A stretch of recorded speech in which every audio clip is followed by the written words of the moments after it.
We are at the historic Rose Bowl Stadium. It is the Rose Bowl game.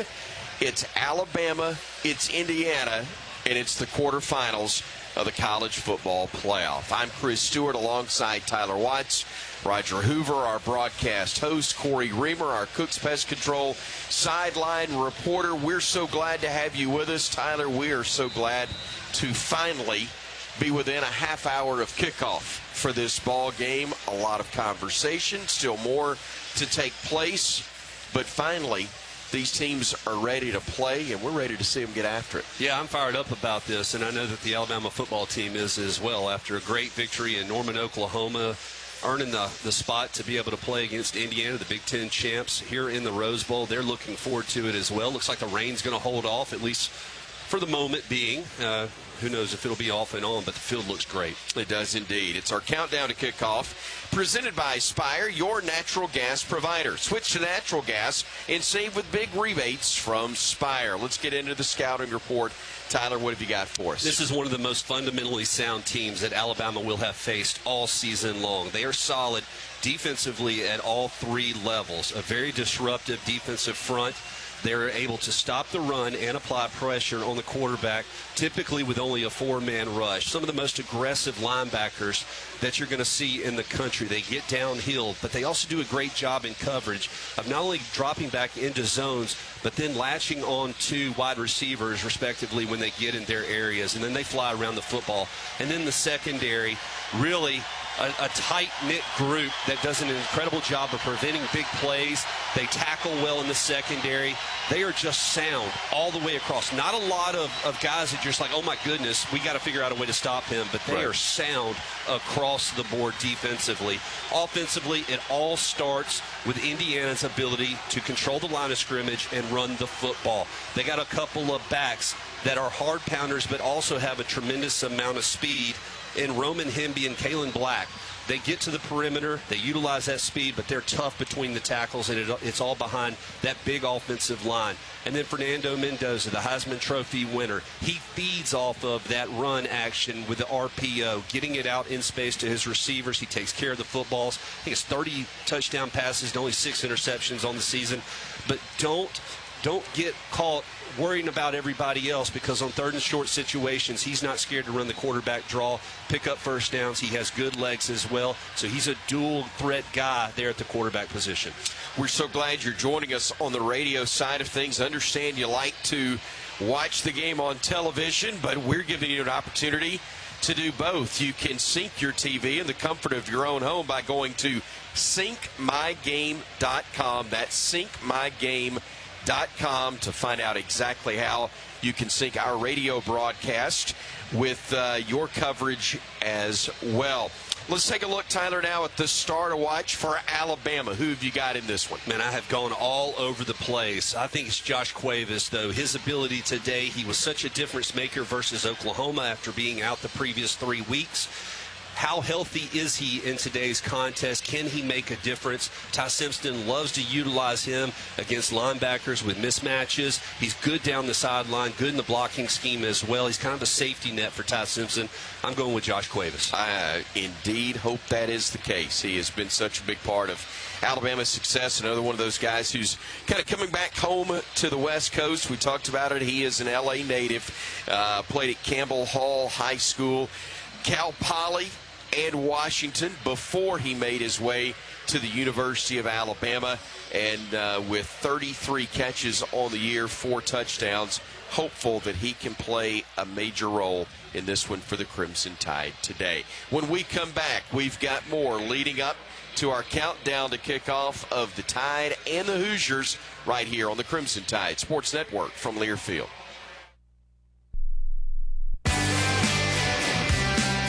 Bomb Hours wants to save you some holiday cash with their wildly popular Inflation Bites menu, with specials starting at $8.99, like their signature fresh Omaha beef custom grind tailgate burger and the Bam Bam chicken platter.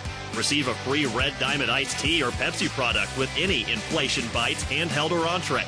So visit your local Bomb Hours and save some holiday cash with a deal that will make the whole family smile, and your wallet too.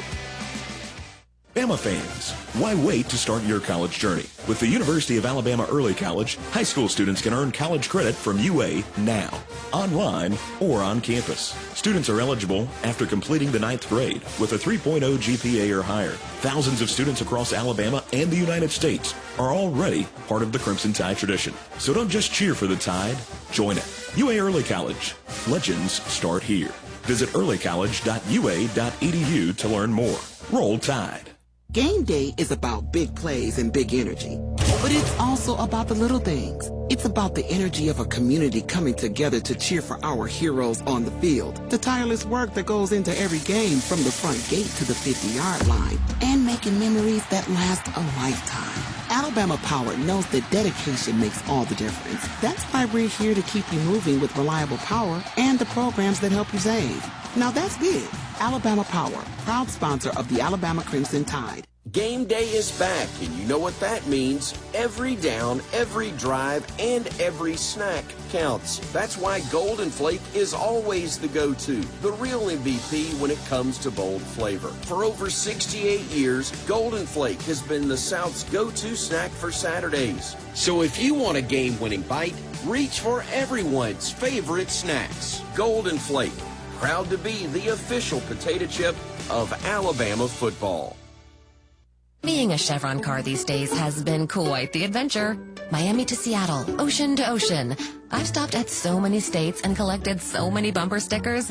Sometimes I feel like a moving passport book. It's just so great what I can do with Chevron with Techron, because it gives me unbeatable mileage and keeps my engine clean. Plus, there are so many Chevrons along the way. Now the only thing I'm worried about is where to go next and where to put all my new bumper stickers. Chevron with Techron, fueled by possibility. Nugget bells, nuggets all the way.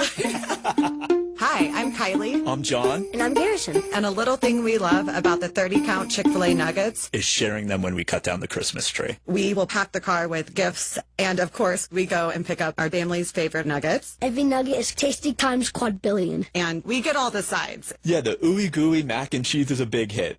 Share the nuggets, share the joy. Order the 30-count Chick-fil-A nuggets on the Chick-fil-A app. Real guests paid for their testimonials.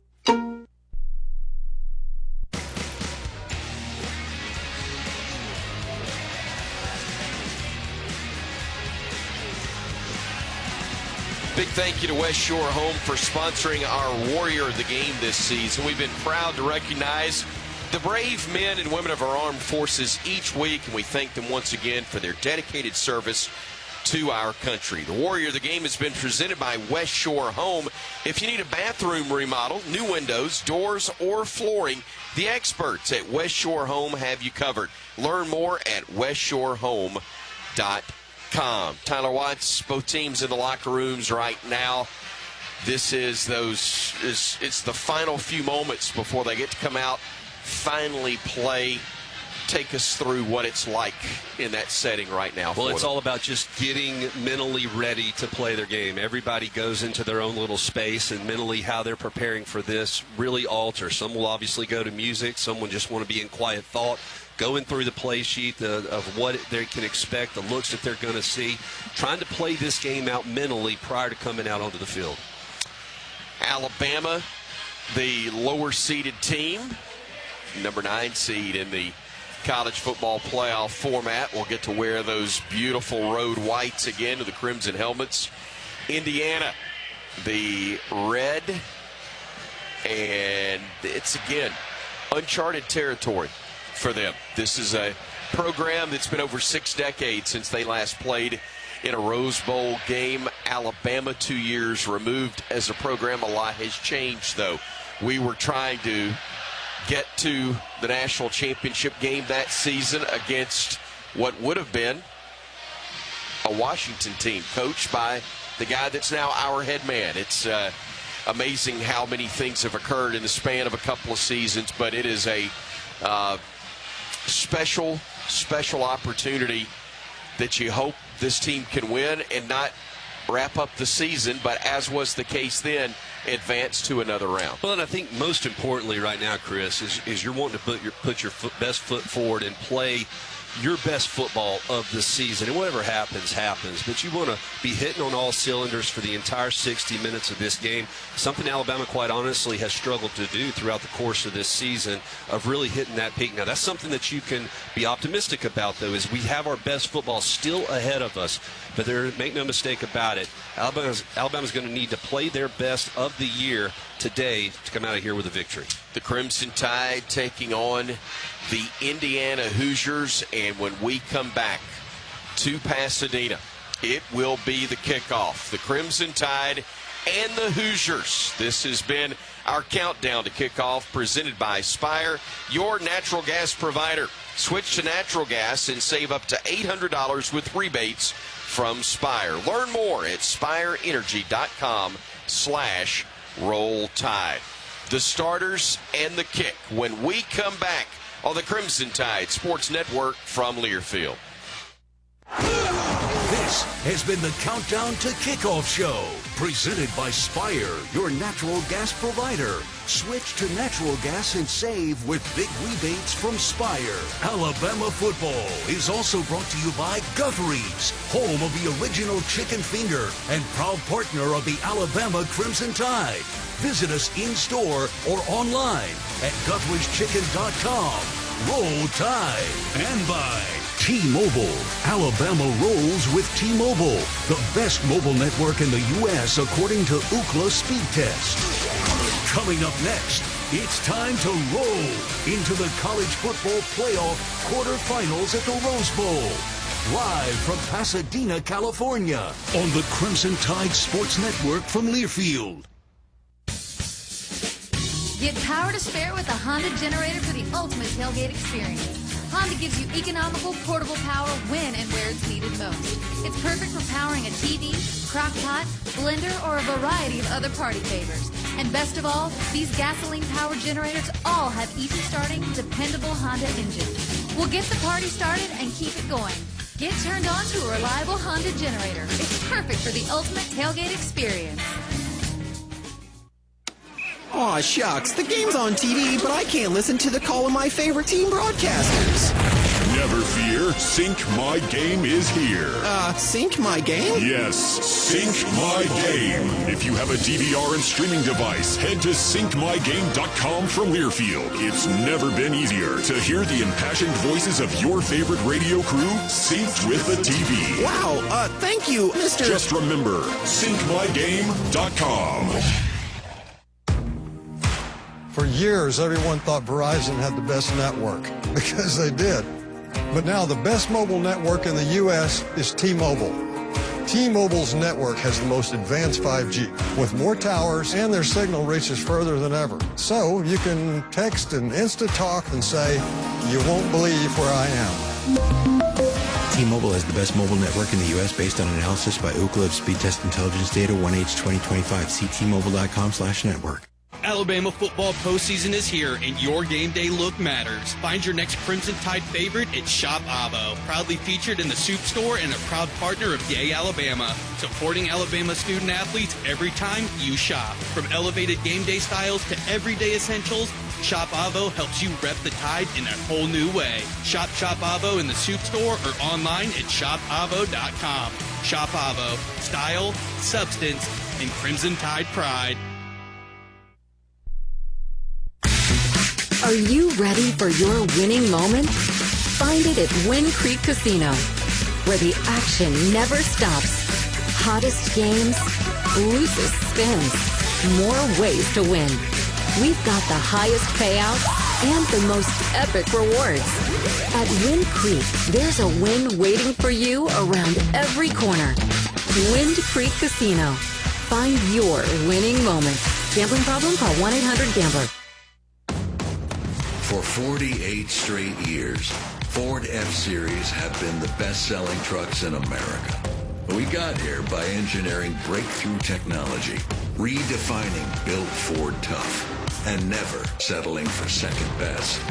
But what's really made Ford F-Series the #1 selling trucks in America is you. Ford F-Series, Built Ford Tough. Based on 1977 to 2024 calendar year total sales.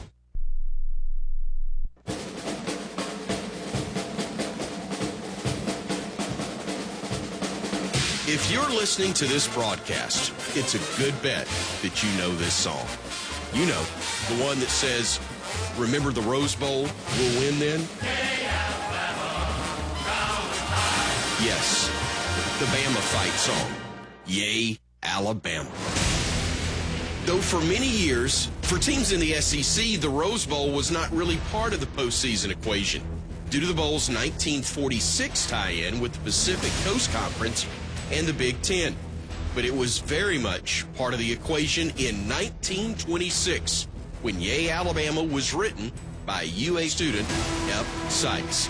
After the Alabama Crimson Tide sounded a football note heard around the world, ushering Southern college football onto the national stage with a victory over Washington in this grand old stadium for Bama's first national championship 100 years ago today, January 1st, 1926. Remember the Rose Bowl? Indeed. Incidentally, it was also the culmination of a great marketing strategy, putting Bama on the radar of potential students from the North, just like then UA President Dr. George Denny envisioned it.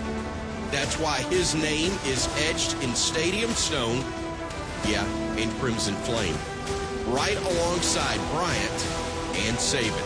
That same great strategy came into play again in 2007, when then Bama coach Nick Saban kick-started not only one of the greatest eras of dominance in college football history, but also one of the greatest eras of growth in the University of Alabama's history. Yep, Dr. Denny's plan and Dr. Robert Witt's worked yet again. If you're counting, and we certainly are, that was national championship number 13 over Texas back in 2009. The Bear would be proud. Ironically and sadly, that era ended right here as well in Coach Saban's last game at Alabama, the 2023 Rose Bowl. The Wolverines stop the Tide. They end Alabama's season. The championship tally now stands at 18 and still counting. So while so very much has changed in college football, could it be that one thing has never changed?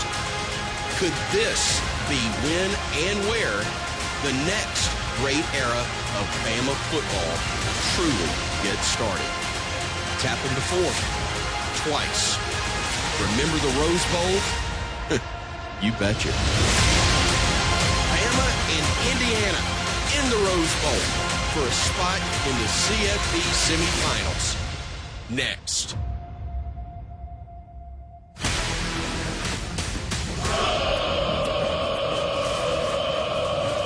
Here we go. It's time for Alabama Crimson Tide football. A pick at the 45, to the 30, to the 20, to the 10, to the 5. Savion Brown takes it to the house. On the Crimson Tide Sports Network from Learfield. Brought to you by Golden Flake, the official potato chip of the Alabama Crimson Tide. All-State, you're in good hands. Bud Light, proud sponsor of Alabama Athletics. Easy to drink, easy to enjoy. Alabama football is also brought to you by Coca-Cola. Fan work is thirsty work. Enjoy a Coca-Cola. Chick-fil-A. Order online with the Chick-fil-A app to cater your next tailgate party. Toyota. Visit your local Toyota dealers today. Toyota. Let's go places. Guthrie's, home of the original chicken finger and proud partner of the Alabama Crimson Tide. Visit us in-store or online at Guthrie'sChicken.com. Roll Tide. And by Ford, proud partner of the Crimson Tide. Go Bama! Roll Tide! It's the granddaddy of them all, the Crimson Tide, the Hoosiers. This is the college football playoff quarterfinals at the Rose Bowl, live from Pasadena, California. Kickoff is just moments away. Now here's the voice of the Alabama Crimson Tide, Chris Stewart. And before we continue with more of our lead up to the kick between the Tide and the Hoosiers, Why don't we pause 10 seconds so our local stations can identify themselves to you? Welcome to the Crimson Tide Sports Network.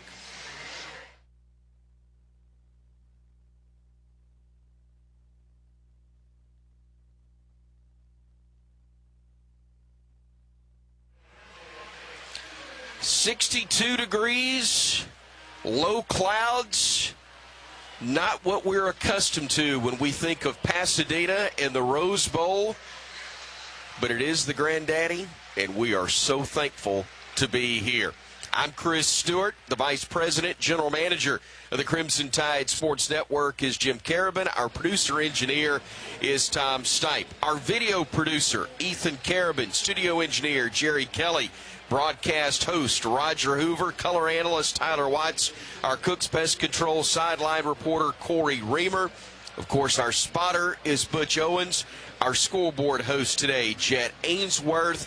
And our post-game host coming up later today, hopefully recapping a Bama win here at the Rose Bowl, Gray Robertson and Christian Miller. Tyler, special, as we have said many times, but it is a football game at the end of the day, and the Crimson Tide looking for a fast start that will help them get to a CFP semifinal. Look, today's contest is all about us. It's about how we play, how we perform, how we execute. You put the film on Indiana, you're very impressed. But I still want to see Alabama's best football played right here today of the season, and you feel that if you can do that, you stand a very good chance of coming out of here with a victory. We talk about experience and how it is indeed important, can be. Kalen DeBoer's got about as much experience in this type of format as anybody. Still considered a relatively young head coach in the eyes of some. I'm saying that to be kind to him. In his very early 50s, but Tyler, this is a man who's coaching in his 23rd playoff game in his coaching career. Yes, many of them have come at a different level, but football is football, winning is winning, and he's done a lot of it in his time as a head coach. Well, and the biggest thing in football always has been keep the main thing the main thing. And when your preparation coming into a big game like today is exactly what it needs to be, you feel confident in your plan. It allows you to be confident walking into the stadium here. And Coach DeBoer obviously very comfortable in his shoes, understanding what it takes to win from that prior experience. And he's going to have his team ready to play because they're going to feed off of that relaxation that he kind of emits to them. Play with intensity, but don't play scared. First opportunity for us to check in down on the field with our Cooks Pest Control sideline reporter. We've heard from him a good bit in our 3 hours of pregame leadoff, but down on the turf, Corey Reamer, how's it looking now? Man, it's good to be here, boys. It's field conditions in great shape right now. It is. Field conditions in good shape. A little bit of a technical issue right now, though, down on the field as we've got a lot of things fired up from a technological standpoint. And let's see if we can enjoy our national anthem.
The higher seed, the Indiana University Marching Band, with the honor of performing our national anthem. Alabama's $1 Million Band is here and well represented as well, and look forward to hearing echoes of Yay Alabama from them throughout the course of our broadcast here today. Let's try to check in with Corey once again. Sorry about that, partner. The field, all things considered, appears to be in great shape. Yeah, field's in phenomenal shape. You see a lot of water on the outside around the edges where they've been pushing it off all day long. It's just been off and on rain, but the on-field conditions are just great. It's going to be it's a fast surface, too. Good shape. Play in Southern California this time of year, you expect to have some good grass, and we got it. We do it. We do indeed. Man, so very well done. And again, Alabama hoping that they can utilize their speed. If there is a distinct advantage for Alabama, it would be from a speed standpoint, wouldn't you think? Definitely a speed standpoint, but also size. And you talk about the conversation up to this game has been, does Indiana have the Jimmies and Joes to match up with this Alabama team? I can tell you, just from a size standpoint, they look a lot smaller than this Alabama team, but speed is definitely still on our side as well. We got a lot of athletes, and we're going to be trying to play fast, keep this Indiana team on their heels as much as possible. Alabama's captains making their way out of the tunnel. Ty Simpson, Deontay Lawson, Parker Brailsford, and Tim Keenan III. We talked so much about the fact that Keenan couldn't play in the opener against Florida State. He couldn't even make the trip. And I think his presence alone is something that would have helped. Maybe not have been the outcome of the game, but just having him on the sidelines probably would have been a steadying force for that Alabama defense. We know this for sure, though. We don't need him on the sideline. We need him on the field, and thank goodness he's there today. Yeah, he's going to be out there holding court there right all over the center all day long. And can he do a good job of clogging up those two A gaps on either side of the center guard and really make it tough for these running backs for Indiana to gain yardage between the tackles? Corey, bringing you back in, we don't know how much he'll be able to go, but how much of a factor can just the presence of LT Overton be today? Well, we saw early in the season when Tim Keenan couldn't go how much of an impact he had not being out there. We saw last week we had a rotation of guys trying to fill in LT Overton's production, and there's just a little something missing when he's not out on that field. He does so much. He's a dynamic playmaker, such a good athlete. He's one of those senior guys that brings a lot of experience, and in a game like this, exactly what you want to have on your defensive front against an Indiana offense that really relies on the run game. We talked about it in the pregame. Staying disciplined and gap integrity against this Indiana offense is key, and it's good to have him back. Good to have him back, indeed, for this huge matchup. Yes, it's the Rose Bowl, but it's also the college football playoff quarterfinals as Indiana is making its way out of the tunnel, the near sideline or the near corner to our right, and the short jog to their own sideline, and not exactly busting it out of the locker room. Very much calm and poised, a trot as they make their way out to the far left, and here comes the Alabama Crimson Tide.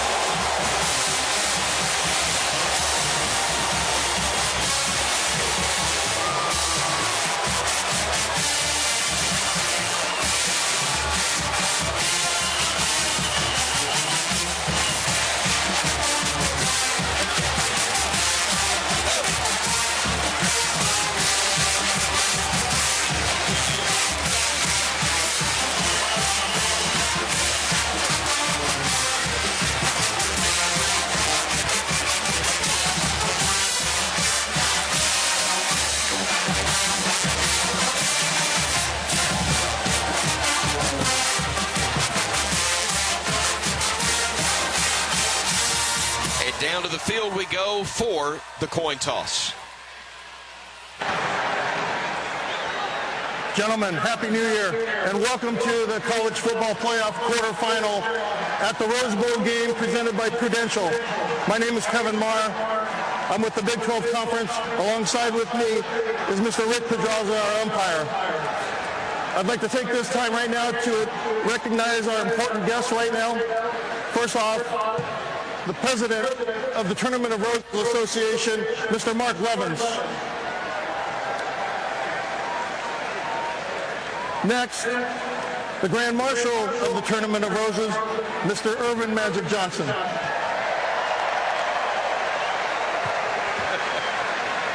Gentlemen, the coin, please. Thank you. The coin has two logos on it. One side has the Alabama Crimson Tide logo. The other side is the Indiana Hoosiers. The coin toss winner will be determined by whichever side's team's logo is facing up. Got it?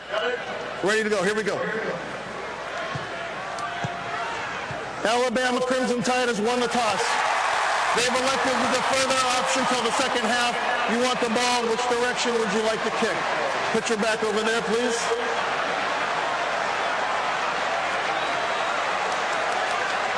Alabama has deferred their option to the second half.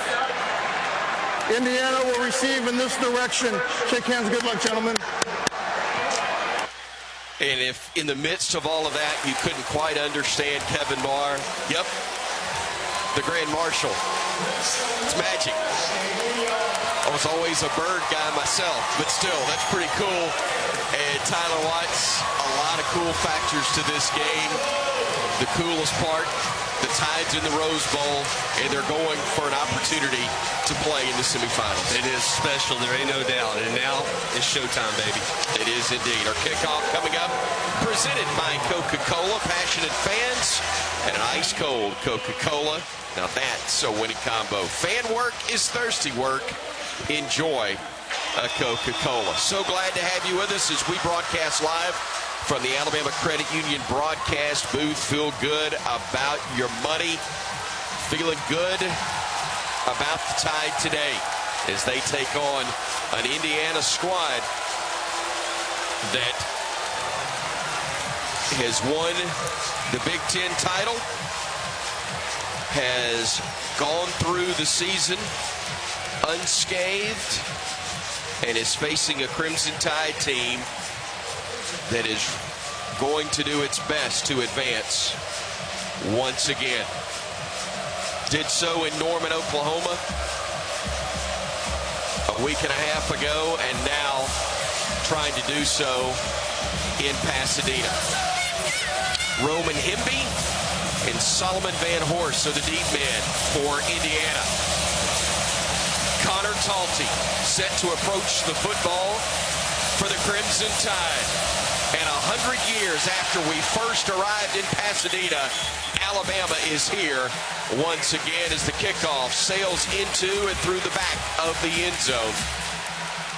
And the Hoosiers will start 1st and 10 from their own 25-yard line.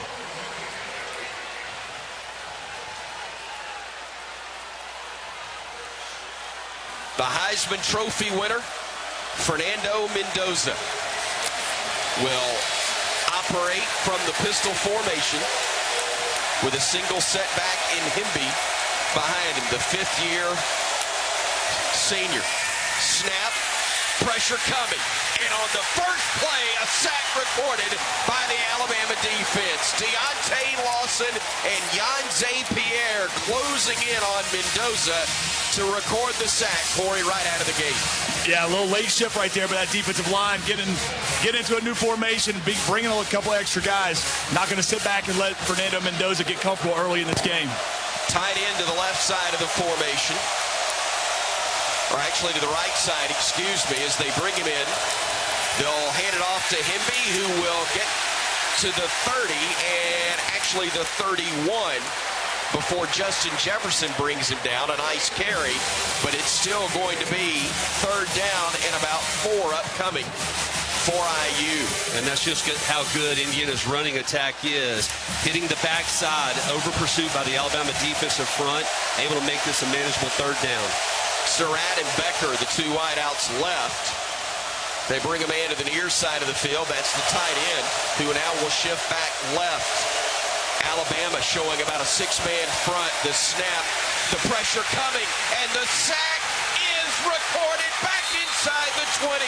Bray Hubbard leading the charge. Mendoza is sacked for the 2nd time of the opening drive.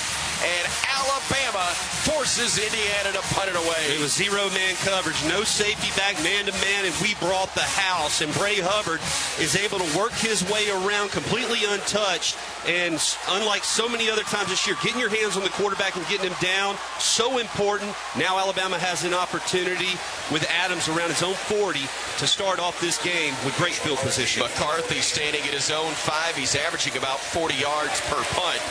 Gets the snap, gets the kick away. It is a low kick that will hit and bounce out of bounds just across midfield, and Alabama will have excellent starting field position at their own 41-yard line. So a great start, a 3 and out, forced by the Bama D, and after just a 39-yard punt, which is the season average, the Crimson Tide will take over in a great spot. So Indiana comes out trying to throw the ball. How does Alabama respond on their opening drive? Cuevas will start the opening series at tight end. And Ryan Williams will be all alone to the right side of the formation. 3 men are wide left, including Daniel Hill. They'll bring Jeremy in motion to the right side. Simpson, the empty backfield.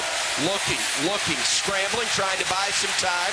Unloads it, incomplete. Good pressure and coverage by Indiana. Mario Landino, the defensive tackle, was in the face of Ty, but good coverage downfield resulted in an incompletion there. Had good protection up front, sending all 5 men out, but blanketed by this Indiana secondary. And one thing about them, you have got to work to create separation because they are going to latch on to you. Bama brings 3 men wide left this time.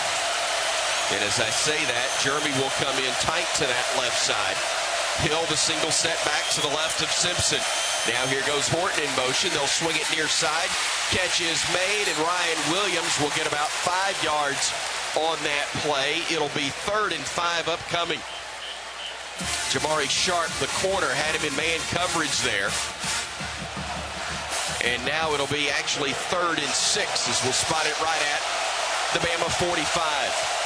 Hill, the single setback. 2 men wide each side of the formation, including Cuevas.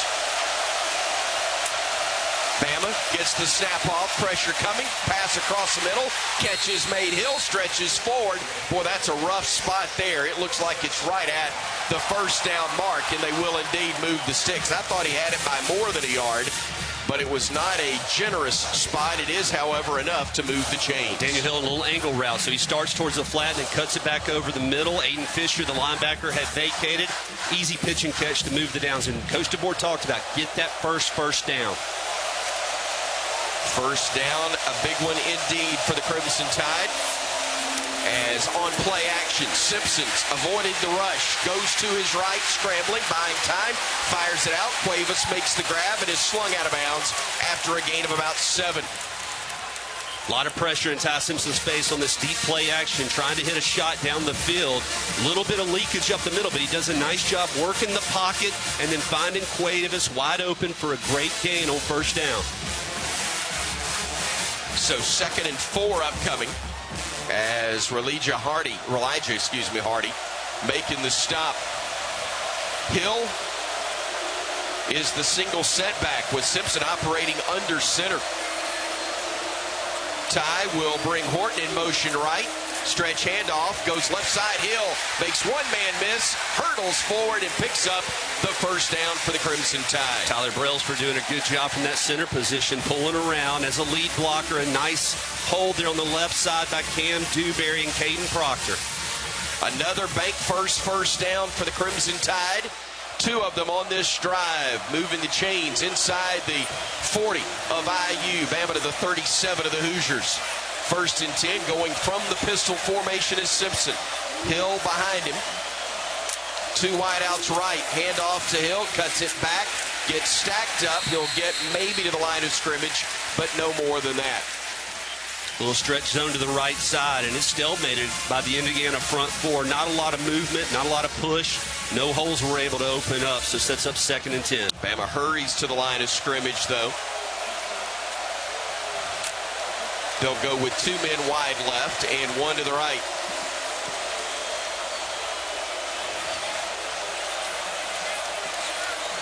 So in tight to the left side will be 3 men as the play clock down to 7. Bama gets it off. Simpson looking, firing near side. Catch made. Hill trying to make a man miss. Can't. Cuevas missed a block, and that is one of the reasons that Hill got wrapped up. It was Boykin, I believe, that made the play on him in space. Yeah, out there on the edge, you have exactly what you want. Daniel Hill may have run his route a little bit too wide, but Josh Cuevas normally will get that block, and it's a big gain.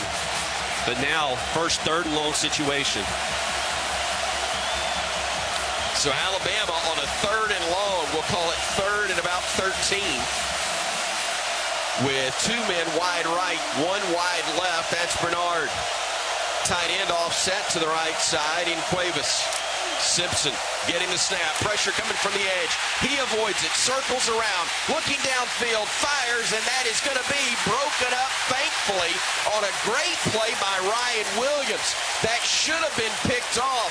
Lewis Moore was there, and it looked like for all the world he was going to make the pick, and instead Ryan came in and as a DB leveled a hit that broke it up, and thankfully does so, and Bama will have to punt it away, but it's better than just handing them the football. Yeah, it's unfortunate, but if Ty is able to set his feet and deliver a strike, Ryan Williams did have a step behind the defenders, but it was doing just a great job to get rid of that football. Here's Blake Dowd on to punt for the Crimson Tide.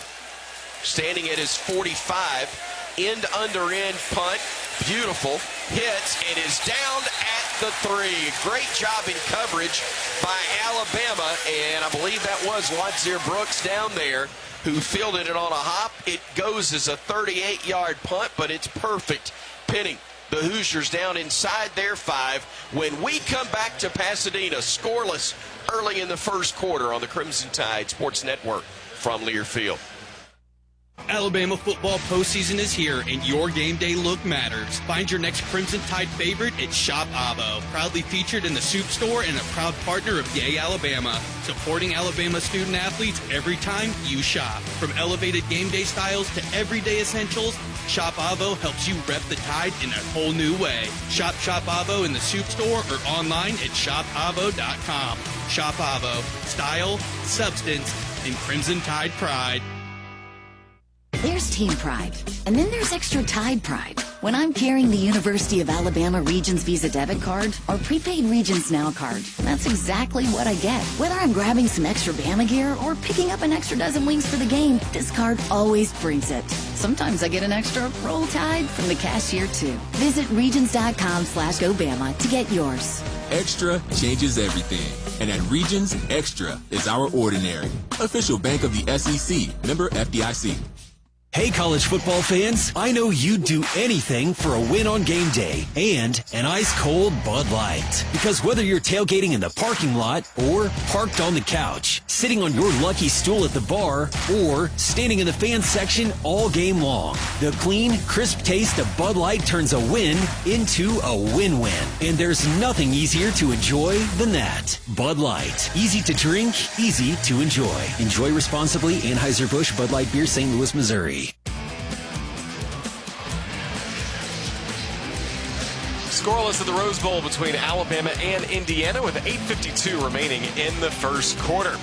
Crimson Tide on the first drive with a pair of sacks against Indiana quarterback Fernando Mendoza, and that brings the total to 32 sacks on the year for Alabama. Bama's sack count presented by Guthrie's, home of the original chicken finger and a proud partner of the Alabama Crimson Tide. Visit us in-store or online at Guthrie'sChicken.com and Roll Tide. Down to the field, our Cook's Pest Control sideline reporter, Corey Reamer, brought to you by Cook's Pest Control. Call Cook's to score superior protection from pests and termites. Great to see, Corey, that pass rush we saw from Alabama on the first drive. Got to replicate it here. Yeah, do it again. We saw the first 3 plays, 2 out of the first 3, bringing some extra guys. The mission is clear right now is we're not going to let Fernando get back there and be in the pocket and be able to pick this defense apart. Bring in Bray Hubbard on that last one, untouched, able to get him to the ground. Just tell you what, standing here on the sideline, he is a bigger guy than you think he is. Mendoza, that is. And it takes a lot. You want to make sure if you're the only guy that gets there, you got to wrap him up when you got a chance. But good to see this defense coming out to a hot start. Could use it here as you got Indiana's offense backed up in their own end zone. Looking Bama with Simmons, Russaw, Overton, and also Edric Hill along the front. Handoff, nets a couple of yards from Keelan Black, the Virginia Beach, Virginia native, another fifth-year senior. Again, all of these guys aged veterans. London Simmons, the freshman, making the stop for the Crimson Tide after a gain of a couple. Now that Indiana has a little bit of breathing room, look for an RPO here as Alabama is really trying to take away this running attack.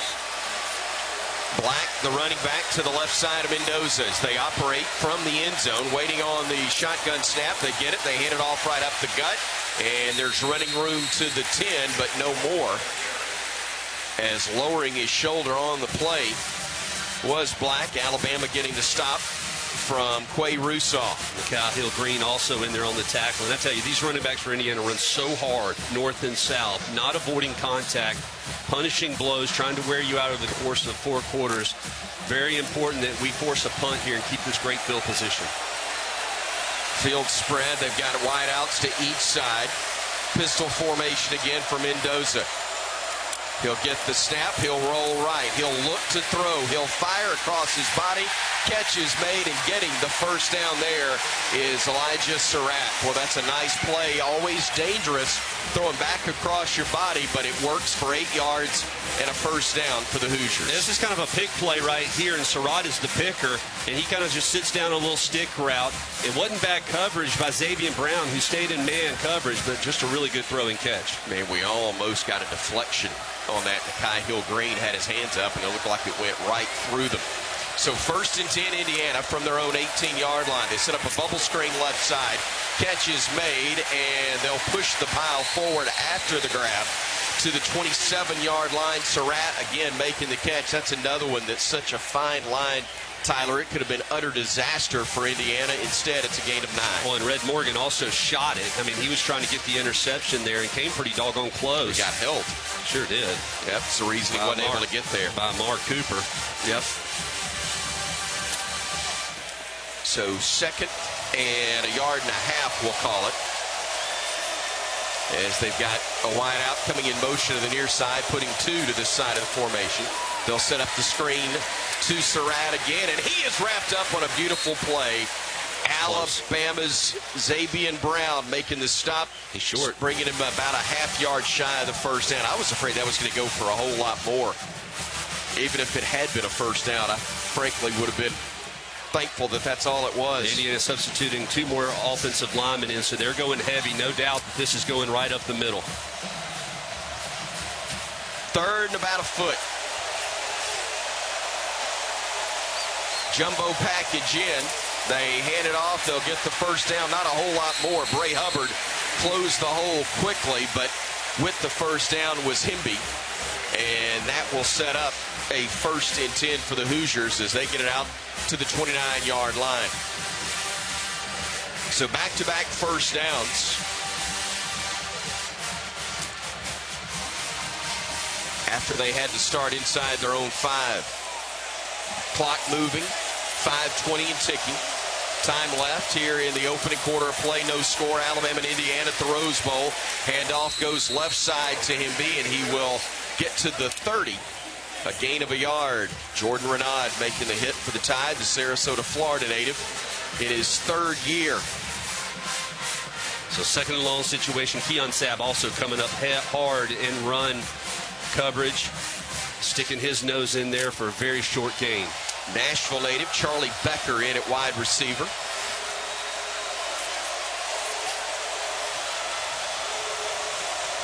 Hoosiers operating from the pistol formation. Play action. Mendoza looking, throwing downfield. He has got a man. It is caught near the boundary as just getting a toe down to make the grab was Becker for the first. Into Bama territory they'll go. And set up shop at the Tide 40-yard line after a 30-yard pickup. Yeah, Becker has about as good of hands as anybody in the country and was able to just get his left foot in fair play to secure the catch. Brown gave him a shove, but it was after the toe was down. And here come the Hoosiers in Bama territory, 1st and 10. Again, a drive that started at their own 3-yard line. Handoff going left side, stutter step move, and then bowling forward to the 35 of the Tide is Kalon Black. Again, the Virginia native transfer from James Madison. Came to Bloomington when their head coach made the move as well from JMU. Yanze Pierre made the stop, but again, 5 yards on first down, and they've done so much of their damage on the ground. Bama with Keenan, Overton, Smith, and Russaw up front. 2-man linebacking core as they'll hand it off again, and fighting near and past the first down mark once more will be Black, and that'll be a gain of about 7 to move the sticks again. And Corey, it looks like right now we're doing a pretty good job with our front 3 or 4, but linebackers really struggling to step up into these running lanes and shut down the rushing attack.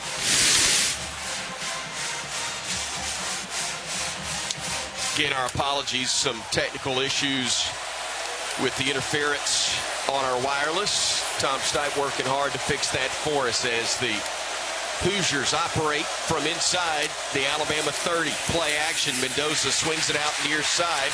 One-on-one play, and wrapped up and brought down near the 20 is E.J. Williams Jr. Xavier Brown got him to the turf, but not until he picks up 9 yards on the play. One thing Kane Womack's going to come back to is playing this soft coverage.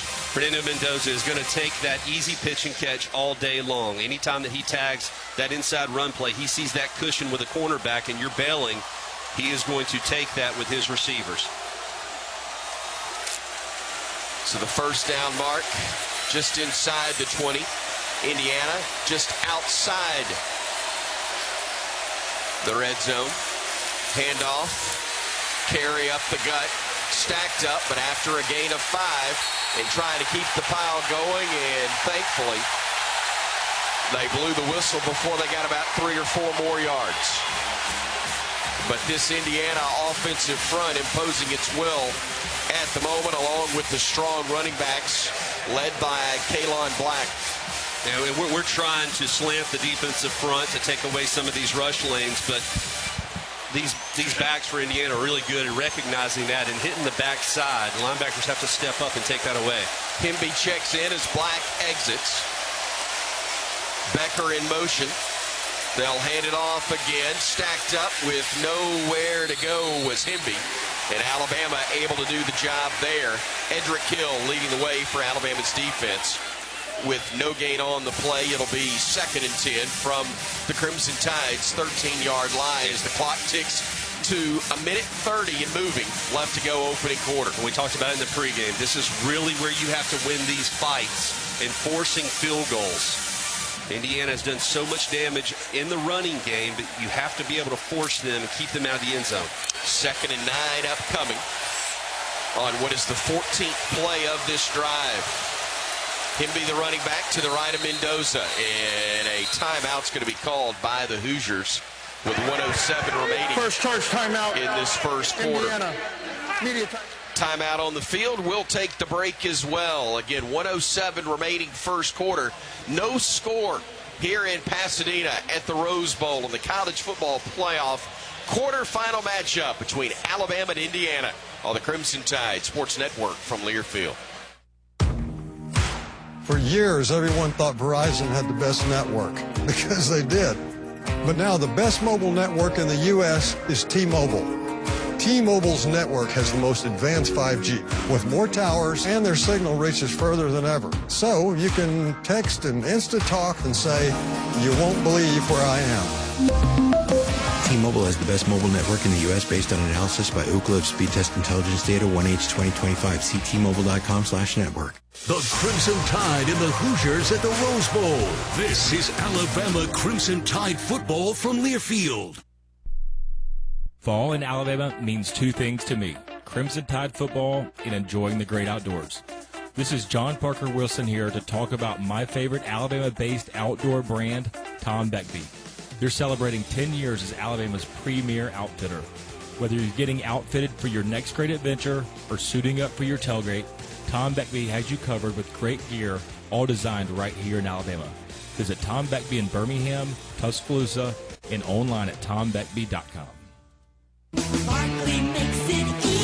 Get ready to rev up your engines and feel the excitement at Barkley Buick GMC Cadillac. We've got the perfect ride to match your style and adventure. Visit us at our showroom at Skyland Boulevard and let our friendly team help you find the vehicle of your dreams. Barkley Buick GMC Cadillac, where hometown pride and unbeatable deals collide. Drive with passion with Barkley. Visit us today or check us out online at barkleygmc.com. Barkley makes it easy.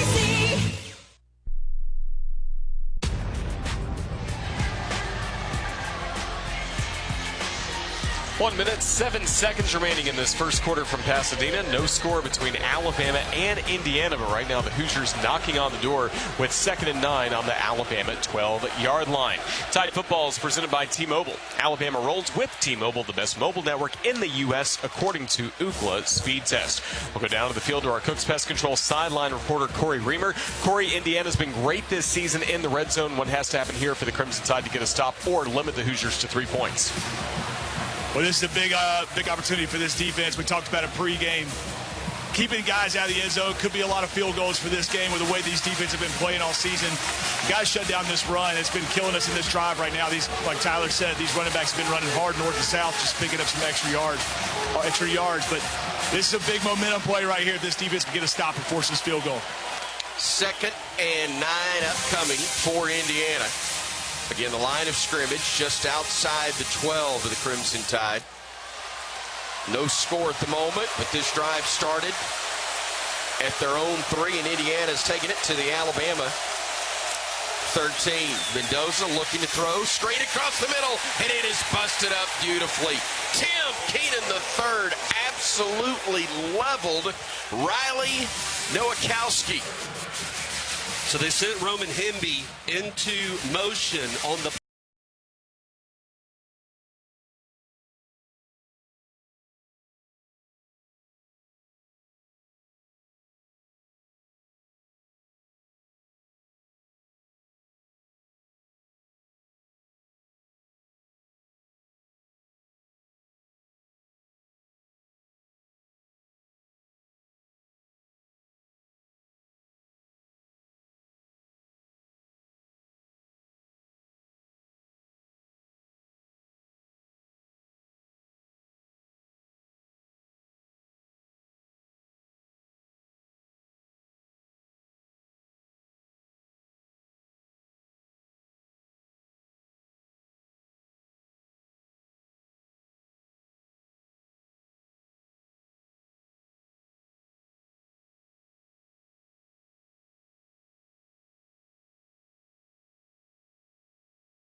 Online at shopavo.com. Shop Avo. Style, substance, and Crimson Tide pride. For years, everyone thought Verizon had the best network, because they did. But now the best mobile network in the U.S. is T-Mobile. T-Mobile's network has the most advanced 5G, with more towers, and their signal reaches further than ever. So you can text and Insta-talk and say, "You won't believe where I am." T-Mobile has the best mobile network in the U.S. based on analysis by Ookla of speed test intelligence data 1H2025. See T-Mobile.com/network.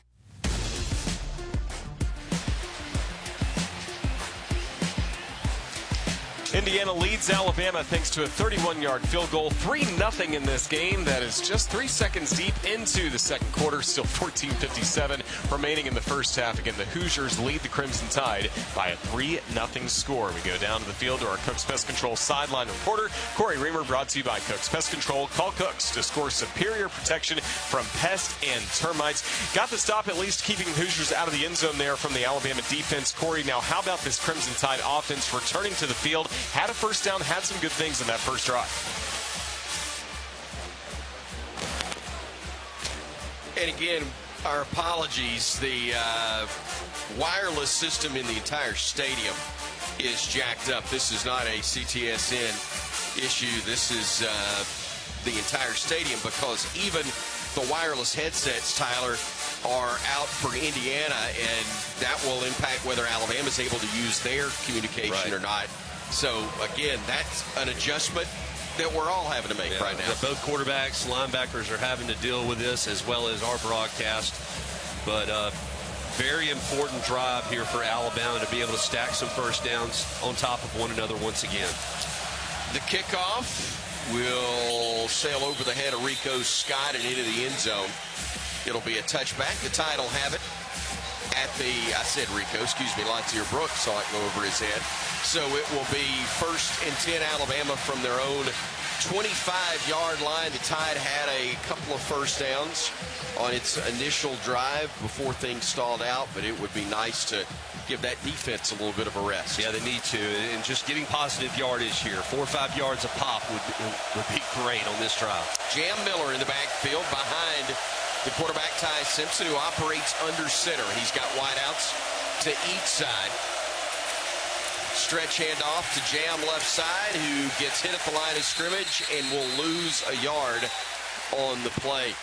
So tough to get to the edge. Alabama has gone to the stretch zone on several occasions here early in this game, and Indiana has done a really nice job of setting that edge and then allowing the linebackers to flow and fill up those cutback lanes for this Alabama running back group. So after a loss of a half yard, it'll be 2nd and 11 for Alabama. Kevin Riley in the backfield for the Crimson Tide.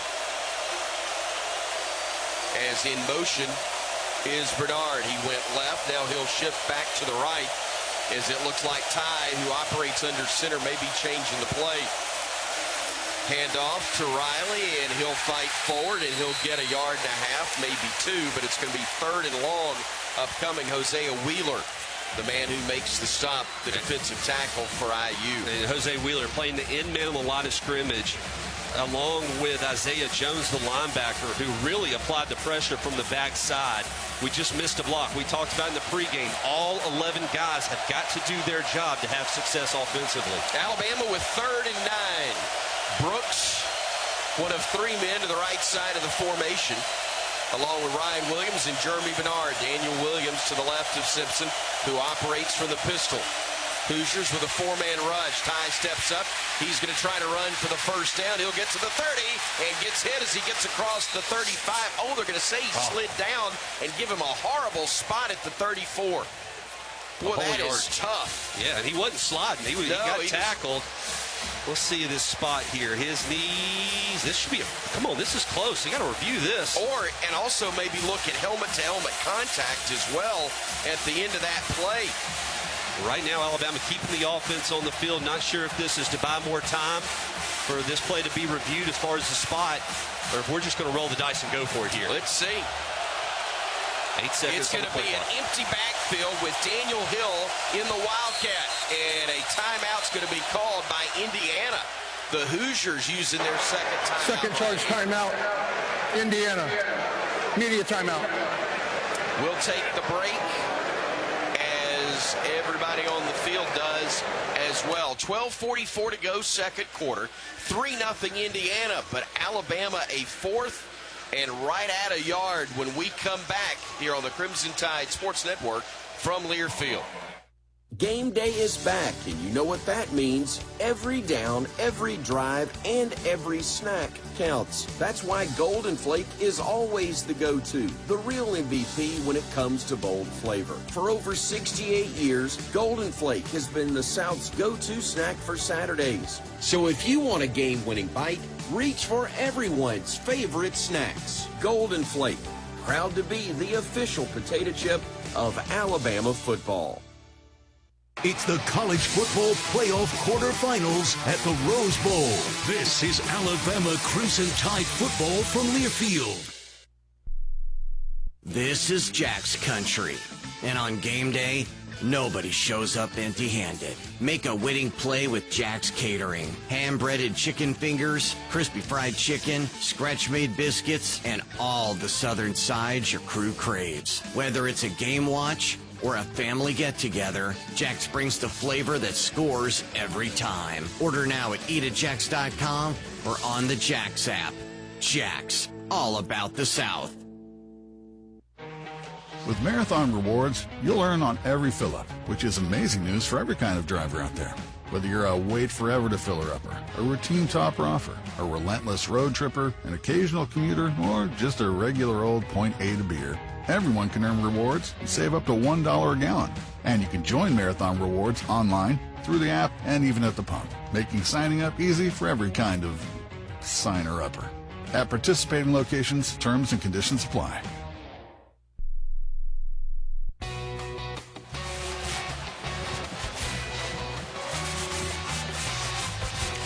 12:44 to go here in this second quarter from Pasadena. The Indiana Hoosiers 3 and the Alabama Crimson Tide 0. Listen to all things college sports, including live games and talk on SiriusXM College Sports Radio, channel 84, and also streaming on the SiriusXM app. Crimson Tide, decision time as we saw Indiana take that timeout. 4th down and 1 on the Alabama 34. Tyler, doesn't appear that we've had any review in this situation, whether it's a spot, looking at the helmet-to-helmet contact possibly as well. So decision time for Alabama. Yeah, you got to decide if you want to roll the dice right here or go ahead and punt it away and try to play the field position. Looks like Alabama is going to keep their offensive line on the field, but we have the punter in the backfield. Yep. So, you know, Indiana's already sniffed it out. They're anticipating some sort of fake. Let's see. Yep, they're showing. Indiana is. They're already pointing to the Bama huddle. Well, let's see what the Tide opts to do. Ty Simpson is in the game. He is one of the up men. If Bama calls for a shift, they will. He'll operate under center. He's going to go hard count. Let's see if Indiana is going to bite. So far, they're not. And now a timeout's going to be called by Kalen DeBoer. So the chess match right there, and that's pretty good discipline on the part of both sides, Tyler Watts. Yeah, everybody was well aware of personnel groupings. Timeout, Alabama. First charge, 30 seconds. We've had LT Overton as the up man, but Indiana recognized that ain't LT Overton there. That is one Ty Simpson, who is there along with LT. Yeah, and now Alabama's going to bring their offense back on the field. They sure are. I love going for it, don't you? I mean, I know depends on how it goes, but sure. Honestly, in this tight game, no point holding anything back. Jay Lindsey, Josh Cuevas will be tight ends for Alabama. Daniel Hill is the running back, and it's a pistol formation for him, wildcat formation, bringing Jeremy in motion. They flip it to him. Jeremy gets hit, trying to fight forward. I don't think he got there, and he didn't. No. He tried, but I don't think he got it. And Indiana turns Alabama away. About a half yard short, which we could have used on that spot. but did not get the push that we needed to the left side as Jeremy Bernard came in motion. I was hoping Daniel Hill was going to keep it. I was, and too. just go north and south. So now you put your defense in a hole here, going for it. But once again, you needed one block, and you didn't get it there on the left side. Didn't hold it quite long enough as Isaiah Jones, the linebacker for Indiana, is able to shed the blocker and make the tackle short. So the Hoosiers take over just inside the Alabama 35-yard line. Hemby will be the running back. We did buy a little time for the defense, for crying out loud, though. Let's see if that pays off. Mendoza, the quarterback, operating from the pistol with 3 wideouts left, 1 right. Single setback to his right. Mendoza wants to throw, has to scramble. He gets hit, he breaks a tackle, a flag comes in as he gets out of bounds around the 30. Did we get a face mask? No, I think you're going to have a hole here. Keelan Keeley got held. Offense number 65. 10-yard penalty. First down. Keon Keeley was playing that right defensive end position, and initial pressure came from the left from James Smith. Forced Mendoza out of the pocket, and Keeley absolutely getting held by the left hand of the tackle. Good call. Was indeed. Bama getting good pressure, Tyler, on speed. Mendoza, Yeah, the speed rush right now is really hurting these tackles as we're able to get upfield. And what I love most about the previous play is James Smith took out Hemby, the running back, as well, who's trying to leak out the backside. So now they've got it all the way back at the 45 of Alabama. It's a loss of 10 on the play after the penalty. Handoff going right side, and they'll get some of that yardage back and a whole lot more. Hemby getting to the edge, picks up 22 on the carry. It'll be first down Hoosiers inside the Alabama 25. Well, the linebacker stepped up hard in the A and B gaps, but that left a seam over the right tackle that was completely unguarded. Hubbard tried to come up and make the open field tackle, wasn't able to do so. They'll hand it off to Hemby again, and this time he'll gain a yard, maybe 2, to the 21. It'll be 2nd and 8 from right there. Simmons made the stop for the Crimson Tide. I'll tell you, Indiana, they've had a couple of nice pass plays, but most of their damage, as we anticipated, has been on the ground. And run gap discipline, so important for this Alabama front four. Have done a nice job 90% of the time, but sometimes you can't fill all the holes. Game clock at 11:08 and ticking. Play clock down to 10. Hemby, the running back, to the left of Mendoza. Gets the snap, looking, firing left side. That is knocked away. Beautiful play by Alabama's Deshaun Jones. The 5th-year senior out of Baltimore was able to reach across with the free hand and knock it away from Charlie Becker, who had him by a half step. Yeah, I thought this pass was going to be completed, but as you mentioned, Deshaun Jones doing a great job of driving on the route, able to undercut the 5-yard out and bat that ball away. So now a 3rd down and 8 upcoming for Indiana at the Alabama 21. Trips left. Single setback. Mendoza looking to fire. Post, he's got a man. It is caught. It's a touchdown, Indiana, on a great grab by Charlie Becker. We went 0 man again. Brought pressure. Indiana was able to pick it up. So Deshaun Jones was one-on-one with Becker on a post route. No safety help. And as you mentioned, Mendoza knew he had to get rid of the football, threw it up there right at the goalpost, and Becker was able to go up and snag this ball. I tell you, that was a heck of a catch because that ball was high and out front, and he was able to secure it for the touchdown. Jones, who made the big play earlier, gets beat on the play there as Radicic comes on to try the extra point. Snap, spot, and kick, all good. And Alabama finds itself in the unfortunately familiar position of being down 10-0. Hoping for a similar result, though, when all is said and done. Tide trailing it now, though.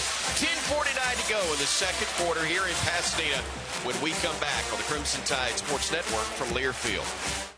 Game day is about big plays and big energy, but it's also about the little things. It's about the energy of a community coming together to cheer for our heroes on the field, the tireless work that goes into every game from the front gate to the 50-yard line, and making memories that last a lifetime. Alabama Power knows that dedication makes all the difference. That's why we're here to keep you moving with reliable power and the programs that help you save. Now that's big. Alabama Power, proud sponsor of the Alabama Crimson Tide. Favorite jeans, favorite shirt. I can make a sausage and I'm firing it up. Yeah, everybody knows how I get my grill on. You can smell that flavor up and down the road. It's a little taste of heaven, and everybody knows.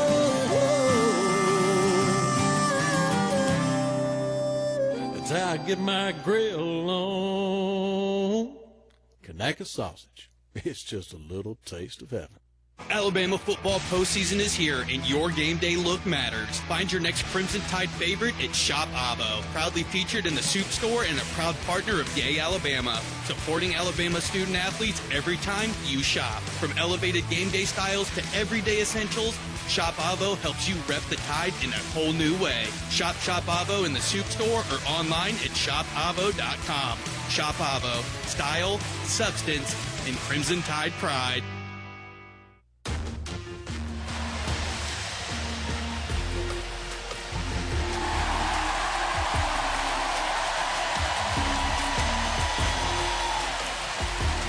Crimson Tide trailing Indiana 10-0 with 10:49 remaining in the second quarter at the Rose Bowl. Let's try and check in with our Cooks Pest Control sideline reporter, Corey Reamer. Corey, give us the mood on the Crimson Tide sideline. Last game fell down to Oklahoma 17-0 in that first half. What's the mood right now with Alabama trailing 10-0? Well, it's definitely not a position that we haven't been in so far this season. You don't want to give Indiana too much cushion right here, though. This is a team that does not turn the ball over. They take care of it, really have all season. It's going to be hard to create these. They're not going to give it to us. And so this offense really could do a lot for this sideline right now to come out and get some success and move the football, put a little drive together. We got 10 minutes and 49 seconds left to go before halftime. And get the ball coming out.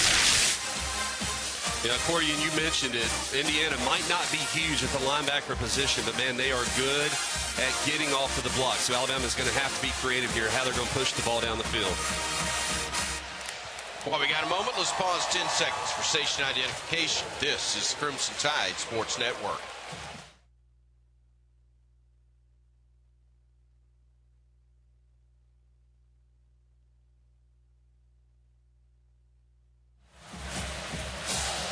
Quinn Warren on to kickoff for the Hoosiers. As deep for Alabama will be Ladzier Brooks. He'll fill this one at the goal line. He'll return it to the 5, to the 10. Trying to get to the 15. Looked like he got corralled around the headgear there. No flags came in, though. And Alabama will start off in tough field position around their own 14-yard line. But as we have seen, starting field position may not mean a lot right now. Well, it's our turn to put a long, lengthy drive, time-consuming drive together as well. So here comes the Crimson Tide, trailing 10-0. Again, they trailed in the first round of the CFP, 17-0 in Norman, midway through the second quarter. We're early in the second now, down 10-0.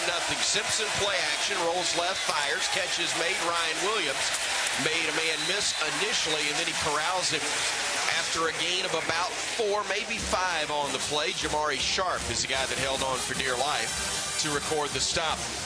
Still a nice play, though, on first down. Little play action. You roll Ty Simpson out to his left. And you have Williams just kind of working the flat area as Indiana drops back in that zone coverage. Easy pitch and catch. Second down, 5.5, we'll call it, for Alabama, as Daniel Hill's in the backfield behind Simpson, who operates under center. In motion, Isaiah Horton going to his left.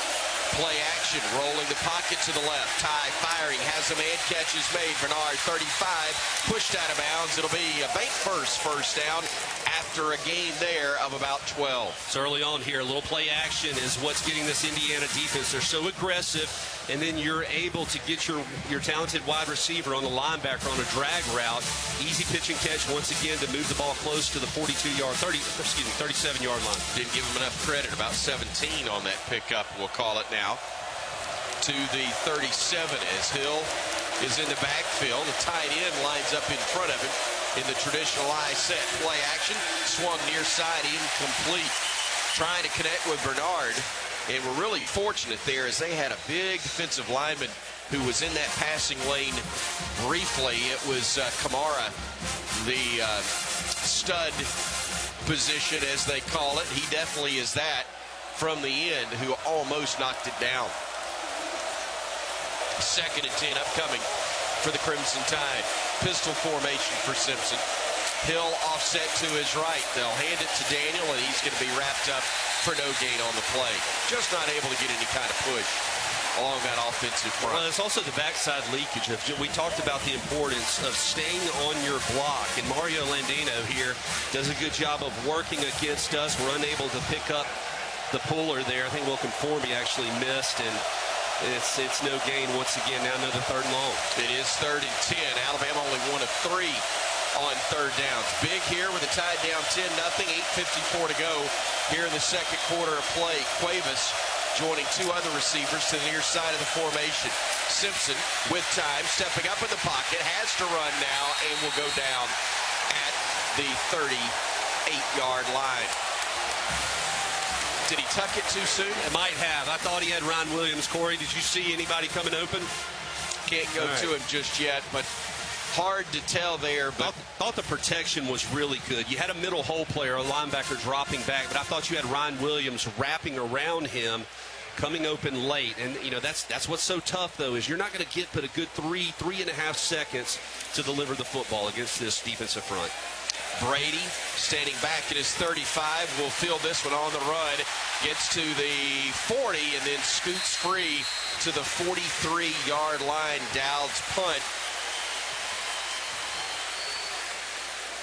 is fielded and returned nicely, and we've got timeout on the field. Good starting field position for Indiana with a 10-0 lead as well. 8:02 to go before halftime here at the Rose Bowl on the Crimson Tide Sports Network from Learfield. There's team pride, and then there's extra Tide pride. When I'm carrying the University of Alabama Regions Visa debit card or prepaid Regions Now card, that's exactly what I get. Whether I'm grabbing some extra Bama gear or picking up an extra dozen wings for the game, this card always brings it. Sometimes I get an extra Roll Tide from the cashier, too. Visit Regions.com/GoBama to get yours. Extra changes everything. And at Regions, Extra is our ordinary. Official bank of the SEC. Member FDIC. Happy New Year from the Rose Bowl. Roll Tide. This is Alabama Crimson Tide football from Learfield. The Alabama Insider Podcast is the official podcast of Crimson Tide Athletics. Catch full episodes of Head Coach and the Kalen DeBoer Show, Crimson Tide Rewind, Crimson Tide Today Daily Reports, plus full interviews from Crimson Drive driven by NASCAR. Download and subscribe to the Alabama Insider Podcast on Spotify, Apple Music, Amazon Music, and all podcast platforms. Roll Tide with the Alabama Insider Podcast.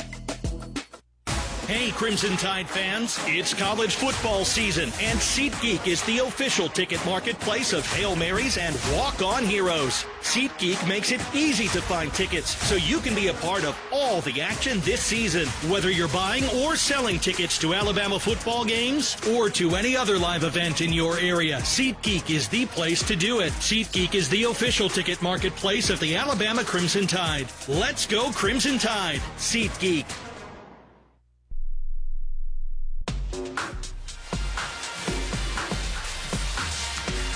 8:02 remaining in this second quarter at the Rose Bowl. It's Indiana with a 10-0 lead against Alabama. Crimson Tide defense returning to the field, looking for a big-time stop presented by Truckworks, the official commercial truck dealer of the Crimson Tide. 17 locations all throughout Alabama, Mississippi, and the Florida Panhandle, including in Tuscaloosa. So right now it's Indiana taking over. Tyler, not the same field possession as the Hoosiers had on their touchdown scoring drive, but what's going to happen here for especially Alabama's defense against the running game of Indiana? Well, we talked about first and second down being so important, and Alabama, quite honestly, has done a pretty good job against it on the second or first and 20. Gave up a chunk play against the running attack, but man, I just want to see us force another third and long situation, force Mendoza to make an accurate throw, and see if we can't force a punt here for the first time today. Kalon Black will break the huddle in just a moment as the running back for the Hoosiers with Fernando Mendoza, their quarterback. He is efficient, as always, 7 of 8, 76 yards and a touchdown so far. Ty Simpson, 6 of 9 for 35 for Alabama. Operating from their own 43-yard line from the pistol. Mendoza play action. Pressure coming from the edge, and he's going to be brought down. Yanze Pierre got him to the turf after the initial pressure came from Xavier Mincy on the edge, but the Tide records its third sack of this first half. And it's one, again, the speed rush on the edges is something that this Indiana tackle room has really struggled with. Did a little inside stunt. Yanze Pierre forced the tackle in and then got up in Mendoza's face for the sack. Well, they got away with a hold again on Mincy. He was tackled himself in the backfield, but the sack recorded as they'll hand it off this time and fight forward to the 40. It will be a gain of about 7 on the play, but Black is brought down around the 41. It'll be third and long from there as Indiana's got a player down right around that 42-yard line, and that's the running back himself, Kalon Black, who had 16 carries a week ago. He's rushed for over 800 yards and 7 touchdowns on the season, but he is slow to get up right here. Yeah, Justin Jefferson, along with Bray Hubbard, were in on the tackle, Mincy. And looking back on the replay, not sure exactly what happened to him, but I think he's holding maybe his upper arm. So timeout on the field. We'll take the break as well. 7:11 to play here in the second quarter. Alabama on the wrong end of a 10-0 score, but Indiana faced with a third and long when we return on the Crimson Tide Sports Network from Learfield. Hey, college football fans, I know you'd do anything for a win on game day and an ice-cold Bud Light. Because whether you're tailgating in the parking lot or parked on the couch, sitting on your lucky stool at the bar, or standing in the fan section all game long, the clean, crisp taste of Bud Light turns a win into a win-win. And there's nothing easier to enjoy than that. Bud Light. Easy to drink, easy to enjoy. Enjoy responsibly. Anheuser-Busch Bud Light Beer, St. Louis, Missouri. Are you ready for your winning moment? Find it at Wind Creek Casino, where the action never stops. Hottest games, loosest spins, more ways to win. We've got the highest payouts and the most epic rewards. At Wind Creek, there's a win waiting for you around every corner. Wind Creek Casino. Find your winning moment. Gambling problem? Call 1-800-GAMBLER.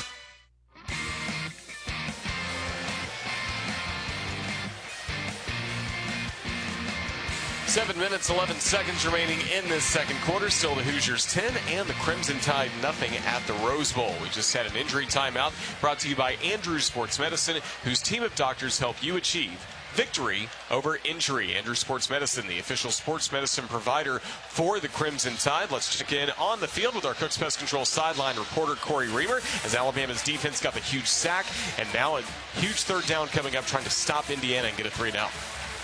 Yeah, this is massive right here. It's an opportunity for this defense to make a stand and get this offense the ball back. With 7 minutes left to go, able to put some points on the board. Got to watch this run game. They've really been killing us, running between the tackles and finding some open holes so far in this first half. Alabama trying to get off the field right here, Tyler, which is so important. I mean, we've seen this team for Indiana keep the football the majority of the half, and fortunate that it's a 10-0 game. It could be worse. Well, this is a big opportunity here for the defense. Expect some sort of screen to the edge, allowing these wide receivers to get their hands on the ball in open space. Got to find a way to bring them down. Know where the sticks are once again. Indiana has to get all the way to the 47-yard line. So about 12 yards away. Line of scrimmage, the 41. The first down mark, the 47 of Alabama. Mendoza stepping up in the pocket, firing down the seam, catches made, ball is dropped, picked up by Alabama, and returning it to the 41-yard line. Nowakowski lost it. Keon Sapp rolling on the picked it field up. is an incomplete pass. Fourth down. So disregard everything I just said. Fourth down. Boy, working the seam route. He got wide open, and Dijon Lee came in and delivered a lick on Nowakowski right on the ball. That's a catch. Is it? Who knows? Okay. Who knows anymore? That was a heck of a hit, though. I know that by Dijon Lee. Staying back in zone coverage, seeing the seam was developing, and then coming out and delivering a lick on the football to jar it loose. We're going to get the ball back regardless, but we're going to need a nice return to get it where we would have had it, which is around the 40. Standing back inside his 20 is Cole Adams, waiting on this punt. Fair catch called for and made at the 15. That is, man, 25-yard difference in what is and what could have been. But Alabama, most importantly, gets the football back, regardless of how and where. Yeah, you got to find a way to move the sticks once again. Coach DeBoer always talks about it. Build some confidence by obtaining first downs.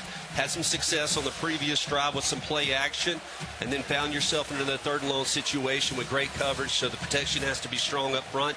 Got to continue to try to run the football, though, to keep this defensive front for Indiana honest. 6:42 left to go, first half. Alabama down 10-0, but with the football, 1st and 10. From their own 15-yard line. Simpson from the pistol formation. A running back to his left. Looking, firing near side. Catches made. Cuevas across the 20 to about the 23-yard line. That'll be a gain of 7. That's something we missed. Down. That's something we missed for several weeks, was his ability to catch the football in contact. Just 2 little 5-yard outs, stressing the defense, easy pitch and catch, but keeping onto the ball after contact, so important. 8 yards officially as they put him at the 23. Simpson looking across the middle, threw it a little behind Daniel Hill and made a nice adjustment, made the grab and gets the bank first down on a gain of 5 on that play.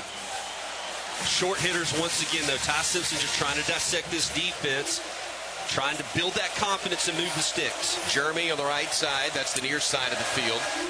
2 men wide left, and also the tight end to the left side for Alabama. Horton and Scott are those 2 men to the left side of the formation, I believe. Hill shifts behind Simpson, and he'll take the handoff, and he'll break a tackle, and he'll fight forward across the 30, up near the 33-yard line. Devin Boykin made the stop for IU. Really not nice. Until another 5-yard first down pickup. Yeah, really nice job by Daniel Hill, sticking that left foot and then getting upfield, avoiding a tackler in the hole for a nice gain. Empty set now for Simpson. Stepping, firing, throwing. Catches made in contact. What a grab. Ryan Williams. Hollywood got leveled but held on to it. A first down pickup. D'Angelo Pons hit him hard, and Corey, that's a big play for Bama and for Ryan. That is exactly the spark that you need for this offense right now. Ryan Williams, we talked about getting involved in this game plan. What a huge catch and hold on. From the 46 of Alabama, 1st and 10. Simpson looking, throwing it left side. Daniels got it, gets knocked out of bounds.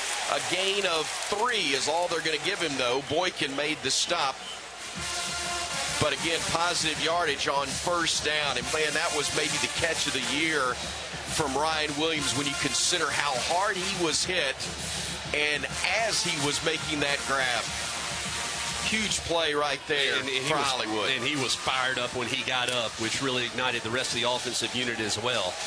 Kevin Riley in the backfield for Alabama. Trips to the near side. Jeremy Bernard coming in tight now to the right side of that formation with a tight end left. There goes Horton in motion left. Handoff going to Kevin, and he will not get much further than the line of scrimmage. It'll be third down upcoming. Dominique Radcliffe able to scrape down the line defensively to make the play. Look, he's playing over the top of our left guard, and he is able to squeeze in. Caden Proctor unable to step down and seal him off, and he makes the play. That's what Indiana does so good. So 3rd and 7 upcoming. Jam is the running back to the right of Ty Simpson. Single wide out left. 3 to the right, including the tight end Cuevas. Play clock, or game clock at 3.5 to go before halftime. Simpson buying some time, stepping up in the pocket. He's going to run for it. He'll get the first down. He'll get knocked down and then lost the football. Let's see who's got it. Indiana says they do. Was his knee down? We'll wait and see. It's going to be close. They call it a turnover. First down. Isaiah Jones delivered the hit. And actually, excuse me, it was Jones who recovered it. Ty got hit after he picked up the first down. Yeah, it's definitely a fumble. Yep, he didn't get the knee down. No, you got to secure that football anytime you go into contact. And boy, huge takeaway forced by Indiana's defense. You had it rolling too, starting to hit on all cylinders. An unfortunate turnover.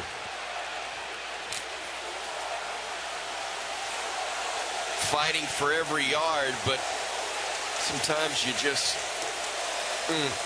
the extra effort can do more harm than good. Indiana with a football. They'll run it left side. They'll get across their 45 to the 46. Hemby on the carry before Jordan Renaud brings him down. So 2:57 and moving. Time left here in the first half, and Indiana thinking about adding to their 10-0 lead. Yeah, you got nothing but RPOs here because they want to rely on that running game. But if you try to jump it, then they're going to pull it out and flick it to the outside. Mendoza, single set back to his left, will keep it himself, and he will fight back to the line of scrimmage, maybe a yard more. Keon Sabb making the stop. And 3rd down and about 3.5 upcoming. And I think that's one where he wanted to pull it and throw it, but it wasn't there. And so he was able to make a positive out of a negative. Huge play here. Third down opportunity for Alabama defense to get off the field once again. And Indiana's going to wait for that 2-minute timeout. They only have one timeout left. They want to use the 2-minute timeout to talk things over and see what they can get accomplished on 3rd and 3 when we come back to the Rose Bowl. It's a college football playoff semifinal game between Alabama and Indiana. The Hoosiers with a 10-0 lead and the ball. Late first half when we return on the Crimson Tide Sports Network from Learfield.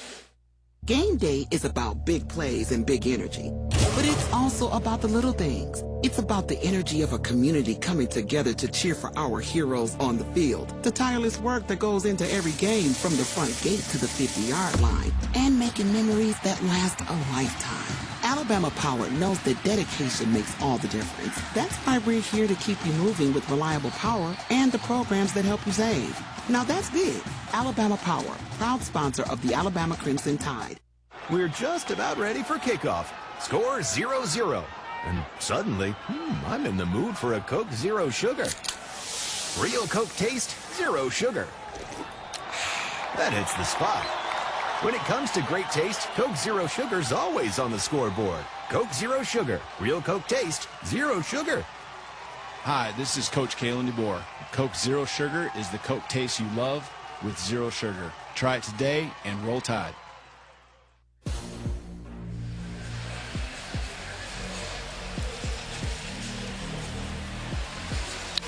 2 minutes remaining in this first half at the Rose Bowl. Currently, the Indiana Hoosiers with a 10-0 lead against the Alabama Crimson Tide. Bama fans, after another Alabama victory, drop by and celebrate at Full Moon Barbecue. Now with 16 locations, there's always one near you. It's the best little pork house in Alabama. Join us coming up for the Full Moon Barbecue halftime report. Right now, a critical 3rd down and 3 coming up for the Hoosiers on the Indiana 49-yard line. Corey Reamer, time once again for a huge stop by this Crimson Tide defense. Well, this defense has stood up throughout this season when they've been put in these situations. Offense hasn't been able to get anything going, putting everything on the back of this defense, and this is a huge opportunity to get off the field right here. You know, it's 3rd and short. They've been having success in the run game. Got to stay disciplined and make sure every gap is covered. Get these guys stopped and force this punt team to come out here. But they're kind of close to midfield where there's a potential where they could go for it, 2-down territory at this point. But start right up front, hopefully create a negative play where there's no decision to be made.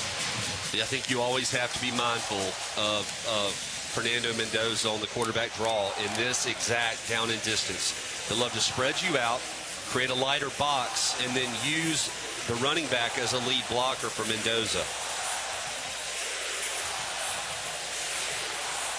Hembig will be the running back. Cooper and Surratt among the wideouts once they break the huddle. E.J. Williams, I believe, will be the other. 3rd down and 3 upcoming for Indiana with 2 minutes left to go in the first half. They lead Alabama by a score of 10-0 from their own 48-yard line. Mendoza, facing about a 6-man Bama front, gets the snap, wants to throw. Pressure coming. He's going to have to scramble.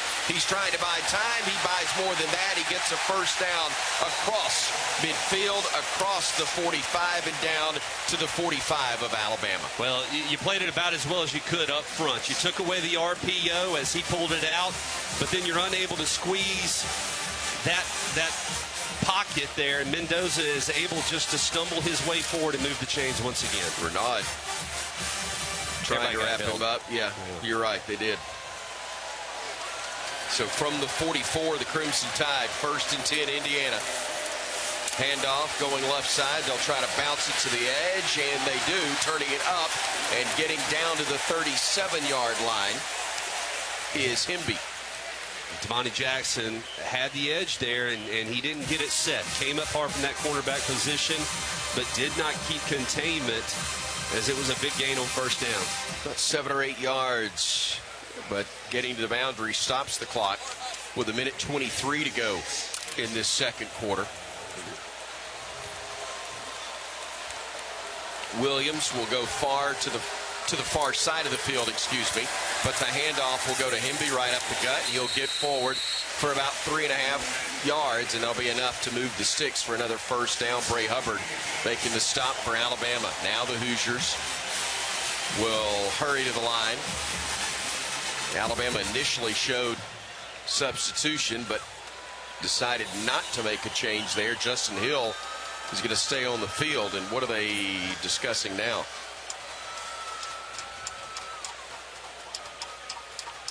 They stopped the clock, and Alabama will make substitutions. I'm not exactly sure what we got going on. Indiana used its last time out? I don't guess so. Officials still talking things over. Kevin Marr is our crew chief. Justin Hill made contact as Indiana with a player from Indiana as they were breaking the huddle. I don't think that's a penalty, though. I didn't see any flags. But I think he was just trying to get to the sideline. Ruling on the field was marked short. We're fixing the chain right now. Okay. So we got a 3rd and short situation.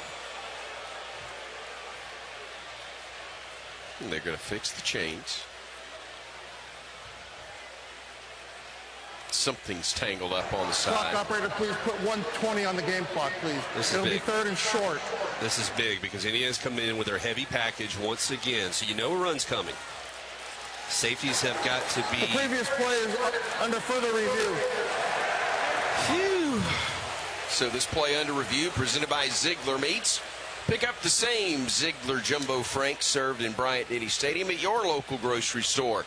Ziegler Meats, a tradition of great taste for over 90 years, and proud to be the official hot dog of the Crimson Tide. Clouds continuing to hover over historic Rose Bowl Stadium.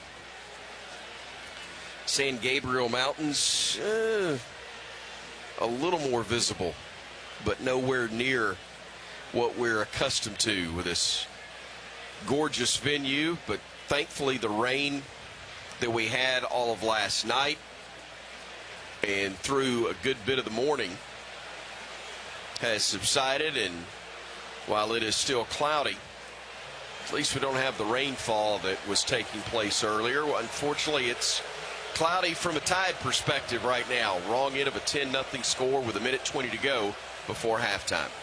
I'm not sure exactly what they're reviewing here. I didn't see a knee come down, and the ball went well past a yard, past the line to gain.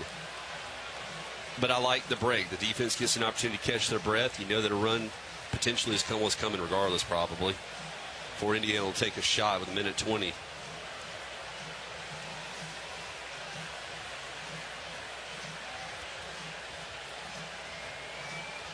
I don't know about this, Chris. I don't know what's going on, but I don't either. But giving us an opportunity to figure things out on the sideline.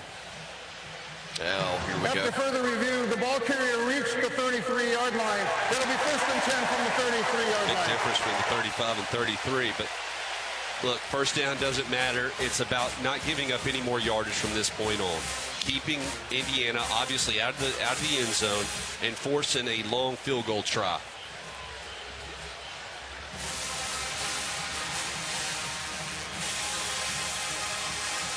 You have 2 timeouts in your hip pocket, but anything less than an incomplete pass, and we hadn't seen many of those today, then you're probably not going to use them. So operating from the Alabama 33, Hoosiers will hand it off left side. Hemby will get down to about the 27-yard line before Bray Hubbard is able to bring him down. Clock stops briefly with 1:07 to go. Indiana does such a good job. They pound the ball up the middle, and they set the edge and pull their middle center and their guard around to the edge, and you're unable to keep containment, and they pick up a big gainer. He did us a favor, though, by going out of bounds. Second down and about 3. Snap going. They'll look, they'll throw, and the catch is made inside the 20 and down to the 15 is Black. And again, man, they don't appear to be that fast, but they're finding the right spots. No, they're fast. These running backs do such a good job at getting out in space. Deontay Lawson is closing in on him, but over pursued him as he cut back. Mendoza throws left side, gets to the boundary, catch is made, and stopping the clock after Nowakowski gets the grab to about the 10-yard line with 50 seconds remaining here in this half. And this is a very methodical drive, to say the least. Yeah, and this is what you're concerned with. If you don't apply pressure to Mendoza, he will pick you apart. But it's the risk-reward. You apply pressure, you're one-on-one. One guy makes a man miss in coverage, and it's a touchdown. 2 wideouts right, 2 left. Single setback is Black. Mendoza waiting on the snap, gets it, hands it off. They'll run left. They'll get hit down at the 5-yard line. Saving the score was Dejon Lee. But it will be another first down. First and goal from the 5 with 39 seconds to go and a timeout still in their hip pocket. Man, and the way that they're controlling the line of scrimmage right now, I'd be very surprised if they did not run the football. Black to the right of Mendoza. Hand off to him, right up the gut, fighting forward. He gets to the 1. And they'll use the timeout right there. London Simmons made the tackle for the Crimson Tide, but again, not until they're able to get to the 1, maybe inside of it with 18 seconds remaining. And Indiana does indeed use its final timeout there. This is exactly the Indiana football that we'd heard about and saw on film. But very punishing, very efficient, and very effective. Yeah, with 23 seconds to go, no timeouts, you think. Yeah, none left. I'm sorry. They don't have any timeouts You're left. Right. Sorry. You're pretty much expecting a play action. But I tell you, Indiana has done such a good job. You go ahead and call 2 plays here. You can still spike it on 3rd down and kick a field goal if you don't get it. But it's hard not to just say, offensive line, you're dominating right now. Let's run the football. Operator, please reset the game clock at 21 seconds. And that doesn't change my opinion. Thank you. So we'll see. The timeout, though, did give us an opportunity to get some bigger guys back in. James Smith, LT Overton, Tim Keenan checked in. So we got fresh legs across that defensive front. Do indeed. We need somebody to make a play. Mendoza hurries to the line of scrimmage. He'll operate under center. He will go with play action. Looks to throw, has a man, catch is made, and it's a touchdown for the Hoosiers. They're able to drag a man across the back of the end zone, and Omar Cooper Jr., who was wide open. He had a DB chasing, but no chance to make the play as the Hoosiers add to their lead, and it is now a 16-0 lead with 17 seconds remaining in the first half. You know, it's a strain that you have as a defensive back. You're normally expecting some sort of pick play as where Cooper would be the picker and just kind of sit down. Instead, he continues his route all the way across the end line. Xavier Brown was in man coverage but could not keep up. Radicic on to try the extra point. Snap and spot are good. The kick is up, and the kick is good as well. So the Hoosiers make it now a 17-0 lead.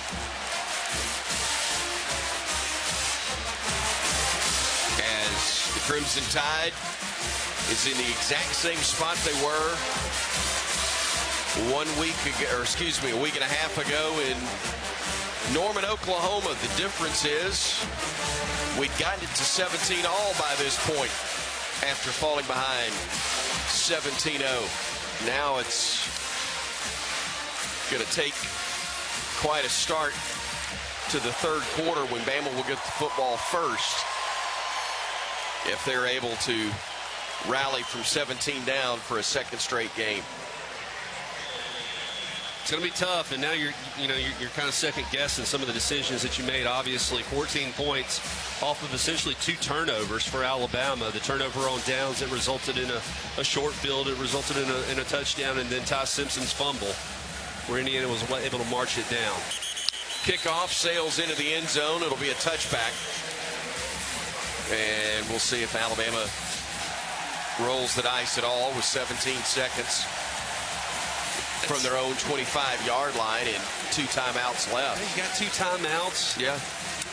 Can you have a little success on first down and get something going maybe? Anything short of a first down, though, and I think you just take a knee. In fact, they're going to go straight to the knee. They are indeed. Bama taking the knee right there and opts to regroup at the half. As we have seen in this stadium, you can make a mistake and put yourself out of it pretty quickly at the end of the half. Texas did that back in Coach Saban's first trip to Pasadena with the Crimson Tide.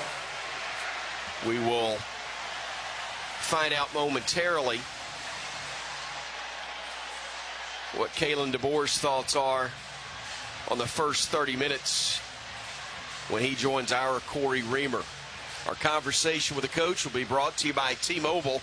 Alabama rolls with T-Mobile, the best mobile network in the U.S., according to Ookla Speed Test. Coach talking with television at the moment. And then he will be joining our Corey Reamer, our Cook's Pest Control sideline reporter. Let's get his thoughts on what I know has been a tough and frustrating first 30 minutes of play. But again, Bama will get the ball first to begin the third quarter of action here at the Rose Bowl. Corey, take it away. Coach, This team's been here before, just a couple weeks ago. What do you want to see out of this team in the second half to get back in this ball game? Yeah, let's fall back on the things that we've had to in the past, obviously, and unfortunately we've been in this spot before. And, we got to get in the locker room, regroup, just as far as making adjustments and things like that.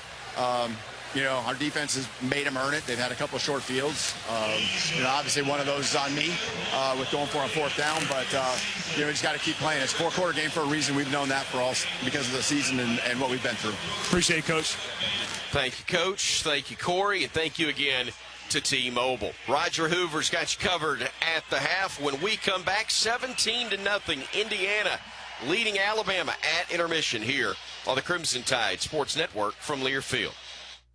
There's team pride, and then there's extra Tide pride. When I'm carrying the University of Alabama Regions Visa debit card or prepaid Regions Now card, that's exactly what I get. Whether I'm grabbing some extra Bama gear or picking up an extra dozen wings for the game, this card always brings it. Sometimes I get an extra Roll Tide from the cashier, too. Visit regions.com/GoBama to get yours. Extra changes everything. And at Regions, Extra is our ordinary. Official bank of the SEC. Member FDIC.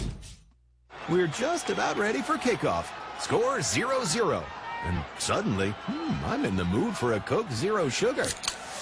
Real Coke taste, zero sugar. That hits the spot. When it comes to great taste, Coke Zero Sugar's always on the scoreboard. Coke Zero Sugar. Real Coke taste, zero sugar. Hi, this is Coach Kalen DeBoer. Coke Zero Sugar is the Coke taste you love with zero sugar. Try it today and roll Tide. You know that feeling when you're doing what you love? You're in the zone, truly and fully alive, lost in thought. You know what you're not thinking about? Insurance. That's where Alpha comes in. Alpha handles all things insurance, so you're free to do anything. So get out there and live your best life. Whatever your thing is, we've got you covered. That's life with Alpha Insurance. Visit alphainsurance.com to learn more.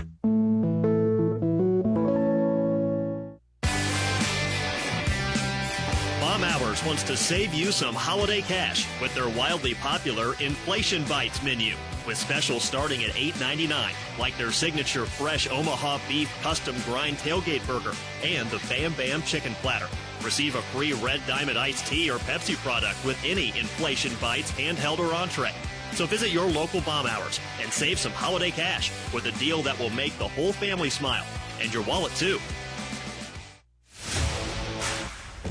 This is the Full Moon Barbecue Halftime Report on the Crimson Tide Sports Network from Learfield. Full Moon Barbecue, the best little pork house in Alabama. Alabama football is also brought to you by Coca-Cola. Fan work is thirsty work. Enjoy a Coca-Cola. Golden Flake, the official potato chip of the Alabama Crimson Tide. Allstate, you're in good hands. Bud Light, proud sponsor of Alabama Athletics. Easy to drink, easy to enjoy. And by Ford, proud partner of the Crimson Tide. The Full Moon Barbecue Halftime Report starts now. Halftime in Pasadena. Our score at the break: Indiana 17 and Alabama nothing. Welcome to the Full Moon Barbecue Halftime Report. I'm Roger Hoover. Here are the game's stats and facts from the first half. Indiana and Alabama were scoreless in the first quarter, but then the Hoosiers outscored the Crimson Tide 17-0 in the second quarter to build up this 17-0 lead at the break. Individually, Ty Simpson for the Crimson Tide passing 10 for 13 for 64 yards in this game. The leading rusher, Ty Simpson, 3 carries for 17 yards, also had that costly fumble late in the second quarter. Top receiver to this point with 4 catches, Daniel Hill. He's had that for 10 yards, tops in terms of yardage for the Crimson Tide, receiving 3 catches for 22 yards by Ryan Williams. Then a look at Indiana, the Heisman Trophy winner for this season, Fernando Mendoza, 10 of 12 passing in the first half, 93 yards and 2 touchdowns. Their top rusher has been Roman Hemby, 11 carries for 56 yards, and then Surratt has been the leading receiver for the Hoosiers with 3 catches for 16 yards, but they've seen touchdown catches by Cooper and Becker in this first half of play. The Domino's Drive for Dough winner is presented by your locally owned and operated Domino's in Tuscaloosa. If Bama scores on its first drive of the second half, Samuel Payne of Tuscaloosa, Alabama, will win a gift card for the amount of yards in the scoring drive. Enter to win on the RolledTide.com contest page to be the next Domino's Drive for Dough winner.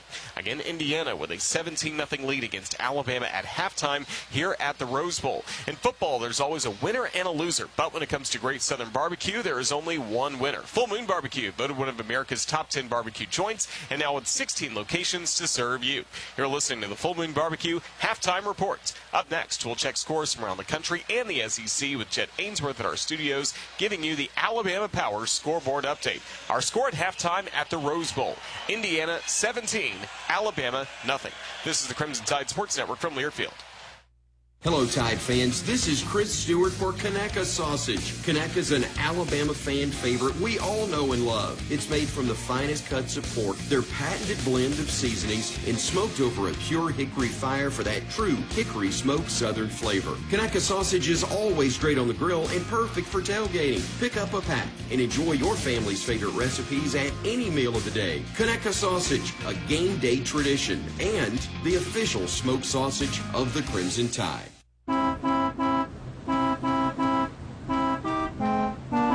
Dad, light's green. Oh, right. Oh, what fun it is to save on the entire Toyota lineup at Toyotathon. Get 1,000 holiday bonus cash on certain new Toyota vehicles. Offer valid through January 5th, 2026. Offer entitles 1,000 holiday bonus cash on the retail purchase or lease of certain new and untitled 2025 and 2026 Toyota vehicles. This offer is valid when combined with special APR and special lease programs or with standard retailer lease rate programs. Exclusions apply. See dealer for details. Toyota, let's go places. It's the granddaddy of them all. This is Alabama Crimson Tide football from Learfield. Domino's delivers game days across Tuscaloosa and the surrounding area. Locally owned and operated in Tuscaloosa for over 30 years, the team at Domino's is proud to be a supporter of Alabama football and athletics across the capstone. Domino's would like to thank our customers for supporting our local business for over 30 years. Make Domino's your choice on game days year-round and enter our weekly Drive for Dough contest this football season. Domino's is proud to deliver your Alabama Crimson Tide game days anytime. Visit RollDominoes.com. Thanks from Domino's and Roll Tide. Hey Bama Nation, welcome to Shoe Station, your go-to destination for top brands and trending styles you love. With more than 100 stores across the Southeast, you'll find over 30,000 styles from Hoka, Birkenstock, Hey Dude, Brooks, Crocs, and more. Whether you're gearing up for game day or casual comforts on campus, Shoe Station has the perfect pair waiting. There's always something new to explore, so find your nearest Shoe Station and shop the latest arrivals. Stop by today and see what's waiting for you.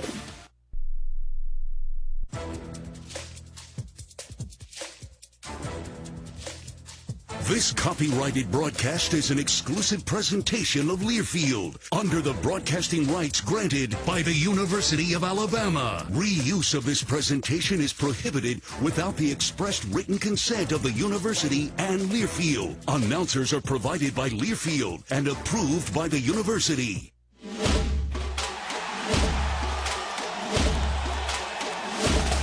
Live from the Learfield Network Studios, this is the College Scoreboard. We're at the half, and the Indiana Hoosiers leading the Tide 17-0. I'm Chet Ainsworth. This is your Alabama Power scoreboard update with the latest scores from the SEC and around the nation. When you cheer, we cheer. Alabama Power is a proud supporter of the Alabama Crimson Tide. Let's take a look at some of the scores from bowl games in the last 2 days. The New Year's Eve and the New Year's Day games earlier today. It was the Orange Bowl. 5th-ranked Oregon taking on number 4 Texas Tech out of the Big 12. Of course, Oregon now a Big 10 team, and this one was all Ducks. They led 6-0 at the half, and then in the second half just began to pile on. Snap. Give it to, did Davison go? Did it get in? He did! Jordan Davison. The exclamation point on the Orange Bowl as Oregon makes it undeniably their ball game and will advance and live to play another day. That's Jerry Allen with the call on the Oregon Ducks radio network from Learfield. The Ducks would then just wait the seconds out. Final 3, final 2, team come off sideline, final 1, final score! Orange Bowl, Oregon, 23-0, the shutout in a CFP playoff game. A remarkable performance by this Oregon football team, the tougher team by far, and they showed it. And now, of course, with the win, Oregon will move on to the Peach Bowl next Friday night, where they will play the winner of this game in the Rose Bowl between Alabama and Indiana. Also, a little bit later on this evening, it'll be Ole Miss taking on Georgia in the Sugar Bowl. We'll delve more into that game on the other side of the break. Yesterday, the Cotton Bowl. Wow. Number 10, Miami. Number 2, Ohio State. I think a lot of folks figured they knew what was going to happen in this game, and it turns out they were wrong. The Hurricanes, the U, they pick up the dub. Singing to throw. Here comes Bing. He's hit by Lightfoot. His pass intercepted. Intercepted. It's all over. It's Jacoby Thomas. Hurricane fans are going absolutely wild. Joy and delight everywhere on the north side for Miami fans. Miami's going to have their prize. That call from the Miami Hurricanes radio network. Here's more from Joe Zagacki. We're down to 25 seconds to go. Hurricanes are coming off the sideline. It's a moment of history for the Miami Hurricanes. A win of meaning and magnitude for the 2025 Hurricanes. And for the longtime Hurricane fans, it's revenge and satisfaction. The Miami Hurricanes, 24-14 winners over the Ohio State Buckeyes. Miami to the Final Four. It's a Hurricane party. The Miami Hurricanes now go to the Fiesta Bowl. They will play next Thursday again against tonight's winner between Ole Miss and Georgia. We'll talk more about that, as well as a couple other SEC schools that were in action in bowl games over the last week on the other side of this break. This is the Alabama Scoreboard Update. I'm Jet Ainsworth. You're listening to the Crimson Tide Sports Network from Learfield. T-U-S-C-A. Tuska Life. It's the Tuska Life. T. Tranquil waters. U.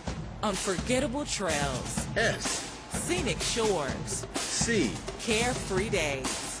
And A is for amazing discoveries waiting for you. Make your way to Tuscaloosa, Alabama to start living the Tuska Life. Plan your trip at visittuscaloosa.com. That's visittuscaloosa.com. Get power to spare with a Honda generator for the ultimate tailgate experience. Honda gives you economical, portable power when and where it's needed most. It's perfect for powering a TV, crock pot, blender, or a variety of other party favors. And best of all, these gasoline-powered generators all have easy-starting, dependable Honda engines. We'll get the party started and keep it going. Get turned on to a reliable Honda generator. It's perfect for the ultimate tailgate experience. It's the SEC versus the Big Ten at the Rose Bowl. This is Alabama Crimson Tide football from Learfield. We're just about ready for kickoff. Score 0-0. And suddenly, I'm in the mood for a Coke Zero Sugar. Real Coke taste, zero sugar. That hits the spot. When it comes to great taste, Coke Zero Sugar's always on the scoreboard. Coke Zero Sugar. Real Coke taste, zero sugar. Hi, this is Coach Kalen DeBoer. Coke Zero Sugar is the Coke taste you love with zero sugar. Try it today and roll Tide. At Alabama, you know what it takes to be the best. You don't win it all year after year by being a copycat. You do it by setting the standard, by being the original. And that's exactly what Guthrie's is, the original. The original chicken finger restaurant that started a Golden Fried dynasty. So keep the Golden Fried game day tradition alive with a gut box loaded with chicken fingers and that signature sauce. It's a winning combination every single time. Guthrie's, the original chicken finger restaurant.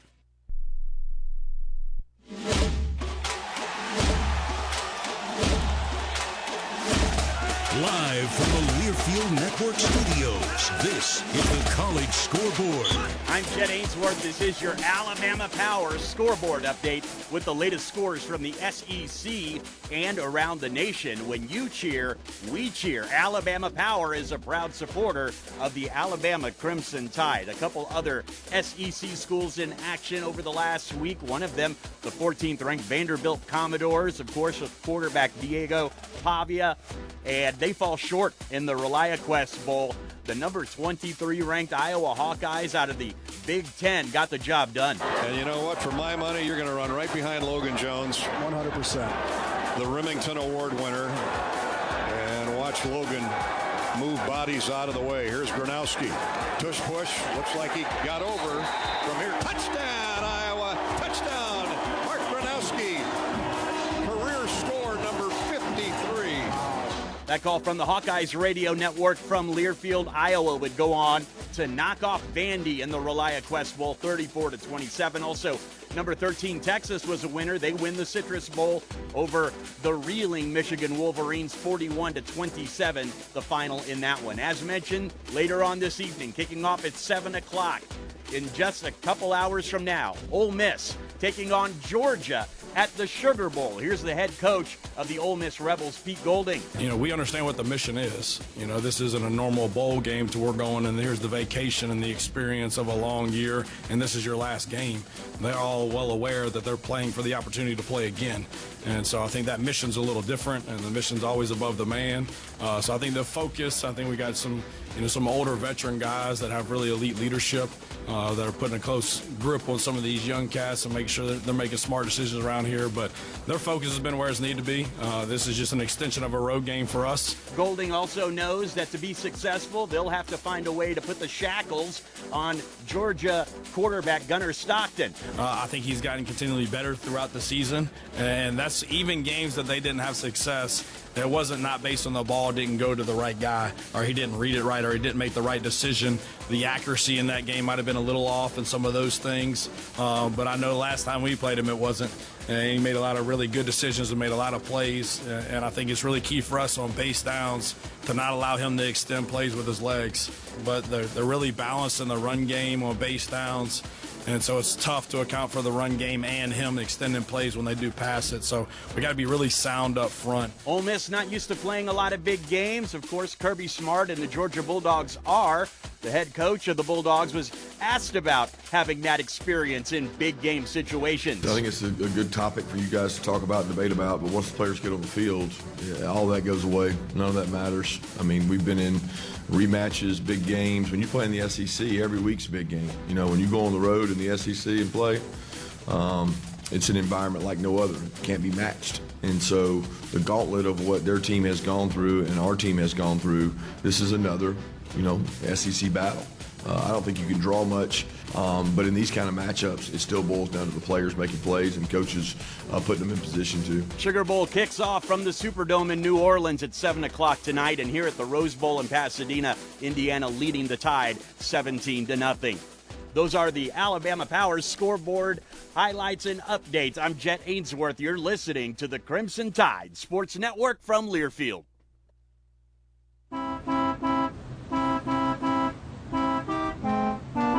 Dad, light's green.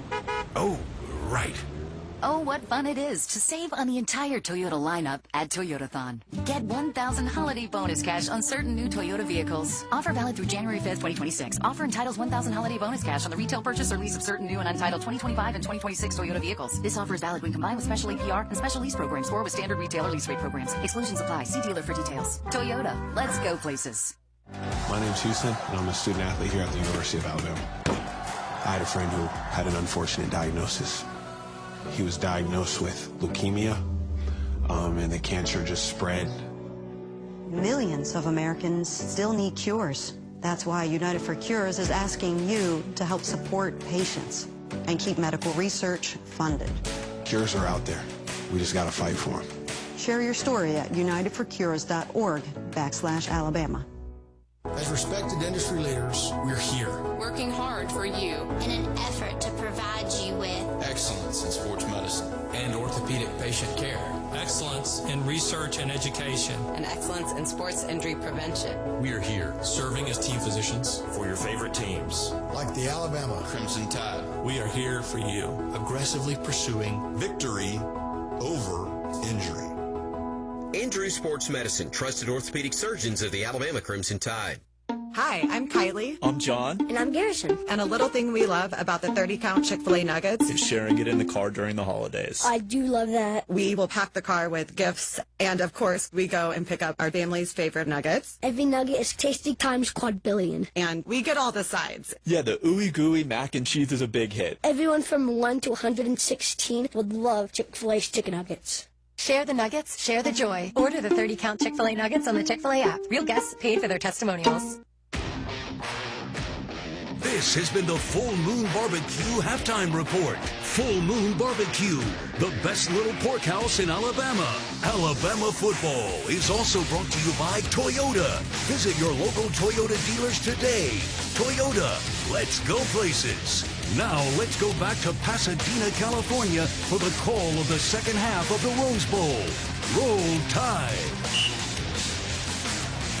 Crimson Tide and the Hoosiers back on the field here at the Rose Bowl Stadium as we get set for the second half of this Rose Bowl game. Our score, Indiana 17 and Alabama nothing.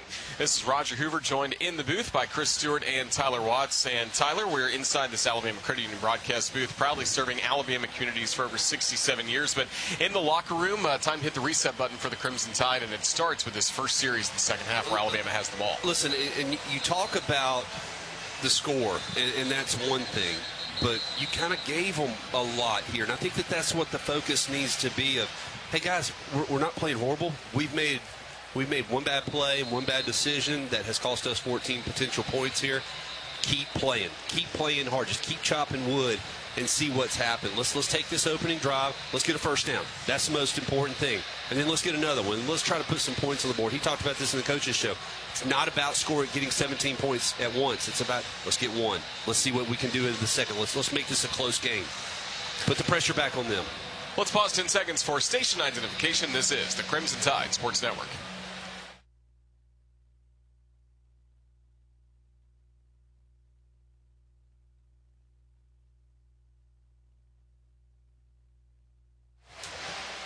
We love talking history when it comes to the Alabama Crimson Tide, and with a history like that of the University of Alabama, it's easy to understand why. But we started things off on the broadcast talking about this is the 100th anniversary to the day of Alabama's victory over Washington in the Rose Bowl, the first trip ever for the Crimson Tide here. Ironically, in 1926, the Tide was down 12-0 at the half of that game, scored 20 third-quarter points, and held on to win. History repeating itself would be much, much appreciated. 17 is the margin at the moment. But the Tide does get the ball first once Quinn Warren kicks it off for IU. Latsier Brooks and Cole Adams, the deep men for the Crimson Tide. As the fireworks hopefully will cut through some more of the cloud cover so we can see more of the San Gabriel Mountains. We also had the flyover to start the third quarter that was intended for the pregame. As the kickoff will sail into the end zone. And Alabama will have it 1st and 10 from their own 25-yard line. So the Tide, which had 93 yards in the first half total offense, surrendered 179. But most importantly, gave up 17 points to the Hoosiers. One note, Gino Vandermark, we did not call his name. He has checked in at left guard and played a majority of the second quarter at left guard. So, Bama operating from the pistol with an empty backfield for Simpson. Setting up the screen near side to Williams. Ryan gets wrapped up, though, as Bama can't get Devin Boykin to the ground. And Van Boykin is able to make the stop for a loss of 1.5 yards. Boykin shot underneath of Cuevas, who was trying to apply the block. And I thought it was one Rhino instead of trying to get to the outside. Maybe should just try to squeeze it up in that hole and pick up 2 or 3 yards. Instead, it's a 2-yard loss. Kevin Riley will check in. He's in the backfield to the right of Simpson, who will bring Cuevas in tight to the left side, leaving 2 men wide left. Now Riley goes in motion left, setting up a screen across the middle. The pass deflected and incomplete. Landino came right up the gut and swatted it back right where it came from. And this has been a rough first 2 plays to begin the third quarter for Alabama. And Ty kind of had to hold on to that football because, honestly, the defensive line did not pursue him outside of Mario Landino, and he was trying to allow the play to develop. But then that pressure right up the middle of the big mitts knocked it down. 3rd and long. So 3rd down and 12. Alabama operating from their own 23-yard line. First series of the second half, down 17-0. Simpson with time, stepping up in the pocket, firing left side. Cuevas makes the catch, but he's going to be stacked up and brought down after a gain of about 4 yards. It'll be 4th and long upcoming, and the Tide will have to punt it away. Yeah, not a very good opening drive or opening possession for Alabama, but on 3rd and long, that's not where you live, and not against a good defensive unit who rallies on the football and does not miss open field tackles. So the Tide will call on Dowd to punt for the 3rd time today, coupled for an average of 37 yards so far. Brady is the deep man, standing back around his own 32-yard line for the Hoosiers. The punt from Dowd is a beautiful high spiraling kick that's going to be caught, and he's going to be brought down right around the 21-yard line. Great job in coverage by the Crimson Tide. A 51-yard punt off the foot of Dowd, and Ladzier Brooks brought down Brady back at the 21-yard line. And Chris, because of that hang time, too, it allowed both gunners an opportunity to get down and be in position to make the tackle before a return occurred. Massive drive defensively, or series, I should say, defensively, for the Crimson Tide here as Indiana holds a 17-0 lead, and they get the ball in this 3rd quarter with 13:26 to go. Handoff left side, trying to stretch it. Now they'll cut it back across the 20 to the 24. That is Roman Hemby again. Looked like he was going to be brought down for a loss, and instead able to cut it back up and turn it into about a 4-yard gain. That's kind of how this game has gone, too. James Smith from that left defensive end pursuing from the backside. Easily could have been a 5-yard loss. He just doesn't have quite enough quickness to get to the running back, and he's able to turn it up for a 5-yard gain. 2nd and 6 for the Hoosiers. They will hand it off and run it right up the gut at the Crimson Tide and get stacked up shy of the 1st down mark. It'll be 3rd and 3 upcoming. Deontay Lawson among those in the Crimson helmets, stopping the Red Ones of IU. Indiana very happy just to try to pound this ground game once again between the tackles, getting good push. 3rd and very manageable. But a big play. 3rd down and 3 for IU. The Heisman Trophy winner Mendoza operating from the pistol. Gets the snap. He'll keep it himself.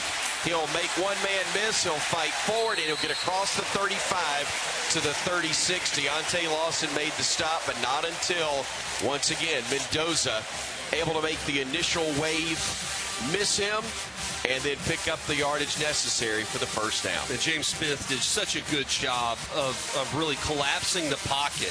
Mendoza didn't have anywhere initially to go, but he's able to stay on his feet and just get north and south as that offensive line leads the way. 2 men wide right for IU. Single setback, gets the handoff, and he's going to get it wrapped up, but he'll get 3-4 yards on 1st down. Keelan Black on the carry. Yanze Pierre able to make the stop, but again, it's a 4-yard 1st down gain. Yeah, Yanze Pierre slow played it. He set the edge, and then was able to shed his block. But once again, this Indiana ground attack starting to kind of take hold, and all the snaps that you played in the 1st half will start adding up here in the 2nd. 5 yards officially as they give him the 41. Mendoza scrambling to his right. He's going to just tuck it and run. He'll get a first down. Ball's knocked loose, but it was after he got out of bounds. And so possession clearly stays with the Hoosiers. A 12, 13-yard pickup actually will move the sticks for another first down and into Alabama territory. Tim Keenan was in pursuit. Justin Jefferson also, but Justin Jefferson got picked off by a tight end, and we lost containment, and Mendoza was able to extend the play for another first down. So the line of scrimmage, the 48 of the Crimson Tide, with the clock moving. Under 10:35 to go in the third. Black, the running back, to the left of Mendoza. They'll set up a little wide receiver screen to the left side, and he will drag a defender near the 41-yard line. Red Morgan is the one that held on for dear life, but it'll still be a nice gain of about 6 yards on first down. Indiana's frustrating drives when they're staying ahead of the chains, run the ball between the tackles, even if only for 2 or 3 yards. It's setting up manageable situations where they can extend the drive. Cooper and Becker, the two men wide right for IU. Another receiver wide left. That's Nowakowski. Handoff right up the gut, making a couple of men miss and fighting forward inside the 35 to the 33-yard line. That is once again another big carry, and Keelan Black and company having a lot of success, Corey Reamer. Yeah, we're making first contact at the line of scrimmage or behind it, and we just cannot wrap these guys up and get them on the ground right now. This running game is just gashing us. But we're getting close to them, but then we're having to lunge, and these running backs run so hard, they're going to run through those arm tackles. Hemby comes in as Black checks out. Hemby to the right of Mendoza. He will hand it off left side, and Hemby gets brought down after a gain of a couple. Keon Keeley making the stop for the Crimson Tide. From the backside, that was played about as well in a stretch zone to Indiana's left side. We set the edge, kept our shoulders square, and we got the backside pursuit that was able to make the tackle for a short gain. Coming up on 5 minutes off the game clock since this drive started for IU. Up 17-0 and looking to add to it right here inside the Bama 35 on 2nd down and 9. Looking to throw. Mendoza. Now he'll scramble. He'll get tripped up as he gets near the 24-yard line. They'll spot him there. Nakai Hill-Green, the man that got the shoestrings. It finally got him at the turf, but not until he picks up another 8 or 9 yards. It's just a 3rd and short. Had just a 3-man rush, and we did a nice little twist up front. But anytime you only have 3-man rushes, everybody's in coverage, there's going to be a lot of grass and unable to converge. Mendoza's pretty quick, though, when he gets an open field, and he gets north and south. 3rd and a yard. They are 5 of 8 on 3rd downs today, are the Hoosiers. Mendoza getting the snap, looking to throw. He's got a man in the end zone that is caught, and it's another Hoosier touchdown. Elijah Surratt able to win the one-on-one matchup, as I believe that was Dejon Lee who got beat on the play, and the Hoosiers have taken now a 23-0 lead on the 24-yard touchdown strike. You know, all year long we've been such a zone concept on the defensive side, and now forced because of this RPO and really good running attack for Indiana to play a lot more man coverage, something we haven't had a ton of reps. We've mixed it in, but that's not really who we are, and it's asking a lot of these young cornerbacks. Radicic on to try the extra point. He does just that, and it is again 24-0. Indiana leading Alabama here early, or actually now midway through this 3rd quarter. 7:46 the time left. When we come back, we'll see if Bama can finally get something going offensively when we return to Pasadena on the Crimson Tide Sports Network from Learfield. Bomb Hours wants to save you some holiday cash with their wildly popular Inflation Bites menu, with specials starting at $8.99, like their signature fresh Omaha beef custom grind tailgate burger and the Bam Bam chicken platter. Receive a free Red Diamond iced tea or Pepsi product with any Inflation Bites handheld or entree. So visit your local Bomb Hours and save some holiday cash with a deal that will make the whole family smile. and your wallet, too.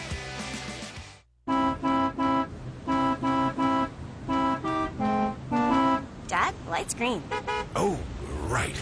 Oh, what fun it is to save on the entire Toyota lineup at Toyotathon. Get 1,000 holiday bonus cash on certain new Toyota vehicles. Offer valid through January 5th, 2026. Offer entitles 1,000 holiday bonus cash on the retail purchase or lease of certain new and untitled 2025 and 2026 Toyota vehicles. This offer is valid when combined with special APR and special lease programs or with standard retailer lease rate programs. Exclusions apply. See dealer for details. Toyota. Let's go places. Alabama football postseason is here, and your game day look matters. Find your next Crimson Tide favorite at Shop Avo, proudly featured in the Soup Store and a proud partner of Yay Alabama, supporting Alabama student athletes every time you shop. From elevated game day styles to everyday essentials, Shop Avo helps you rep the Tide in a whole new way. Shop Avo in the Soup Store or online at shopavo.com. Shop Avo, style, substance, and Crimson Tide pride.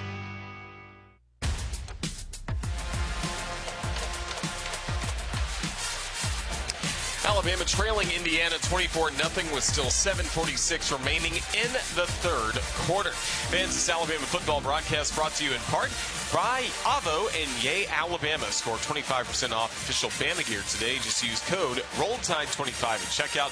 20% of every Avo and Yay Alabama order is donated to the University of Alabama's female student-athlete NIL Fund. Let's check in with our Cooks Pest Control sideline reporter Corey Reamer. Again, brought to you by Cooks Pest Control. Call Cooks to score superior protection from pests and termites. Tough drive, Corey, for the Alabama defense, and now we've got to see if the offense can string together some few plays, like you mentioned in pregame, just get that first down, maybe can spark something for this Tide offense. Yeah, that defense, really, you got to give them a lot of credit there on that drive. The secondary was playing really well, and we just couldn't get to Mendoza to get him on the ground. He's able to convert a couple third downs with his legs, keep that drive alive, and then like Tyler said, going into man coverage, and Dijon Lee just gets out of phase right there. They're able to drop it in a bucket over the top of his head for the touchdown. But this offense really needs to find something to get going, some positive momentum. Really killed us coming out of halftime and not being able to get something going. We've seen how this team responds when the offense is able to put something together. Had it happen in the first half as well, and then unfortunately fumbled the football and give it back to Indiana. But now is the time. You can't wait anymore. 7:46 left to go in this third quarter, and in a pretty big hole right now. This offense has got to answer right now. Yeah, you're exactly right. Midway through the second, it looks like it's going to shift Bama's way and maybe be a one-score game, and instead it's been all Hoosiers since that time, as the kickoff will sail towards the end zone and into it. Touchback for the fourth time in 5 kickoffs by Indiana so far in this one, and we will have a change at quarterback, it appears, possibly for the Crimson Tide. Did I see Austin Mack come out? I'm not sure. Hang on one second. I see Austin Mack, and I see Keelan Russell, and let's see if we still see Ty Simpson in the huddle. So Ty Simpson, who got hit early in or actually on that play where he fumbled earlier, could not get things going, and he may not be back in the game, and actually he appears to be hurt as we're looking at some more clips from a few moments ago. So a change at quarterback for Alabama, hopefully a change of fortune as well when we return to the Crimson Tide Sports Network from Learfield. For 48 straight years, Ford F-Series have been the best-selling trucks in America.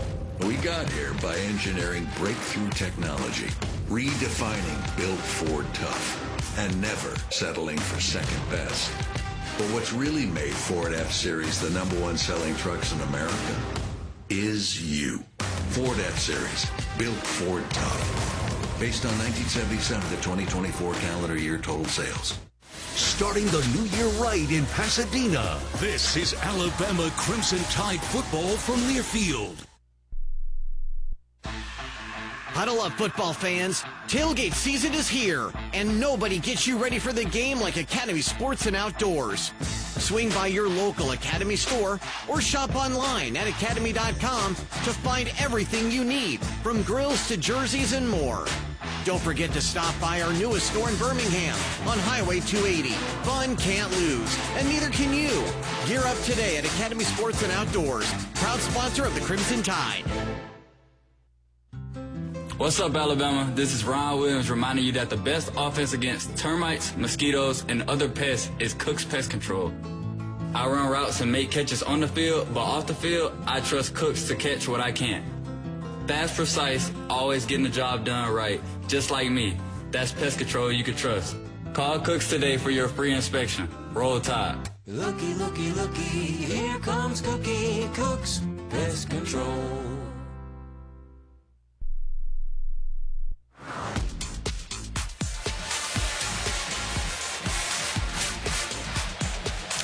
Crimson Tide with the football trailing 24-0 to Indiana, 7:46 to go in this third quarter. Our radio affiliate of the game is Magic 93.1 FM in Dothan, Alabama. Follow the Crimson Tide Sports Network on Facebook. Tell us where you're listening from for a chance to win 2 free meals from Jack's. Again, thank you to Magic 93.1 FM in Dothan, Alabama for carrying Alabama football this season. Again, the Crimson Tide with the football, and Austin Mack indeed is that quarterback as Alabama makes a change here in the third quarter. And apparently out of necessity because Ty Simpson, who was hit in that second quarter in got hit very hard in the opening drive of this third quarter, really not able to put anything on the football. He tried to get loose but had to give way now to Austin Mack, and Ty in a cheerleader role as Mack's first pass goes on a swing throw to Jam Miller out of the backfield left side. He'll make the grab. He'll get forward for a couple of yards. Mack from Loomis, California, about 6 hours from here. Roger Hoover tells us the former Washington Husky in his third year as a college player, his second year at the University of Alabama, but all 3 seasons have spent under the tutelage of head coach Kalen DeBoer. Second down and 9 upcoming for the Crimson Tide, down 24-0. In motion near side is Brooks. Looking to throw is Mack. He'll scramble to his right.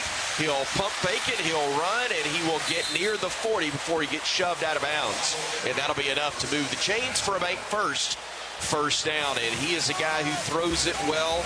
6'6", 235. He also can run it. And I think that is one advantage that you get with Austin Mack is his ability, as we just witnessed on the scramble, of being able to extend plays a little better. He's also really good at dissecting defenses, understanding what they do post-snap and adjusting accordingly. See if we can get something jump-started with 6:35 and moving. Time left, third quarter. Bama down by a score of 24-0. The handoff goes up the middle to Hill, and not a lot of running room there. It gets a yard, maybe 2, but it'll be 2nd and 8 upcoming for Alabama. The Tide can't afford to huddle. They'll go to the line of scrimmage rather rapidly, even though it's tempo anyway, but even more so now. Right. Down a couple of scores. Time is of the essence, especially against this running attack for Indiana. 2 men wide left.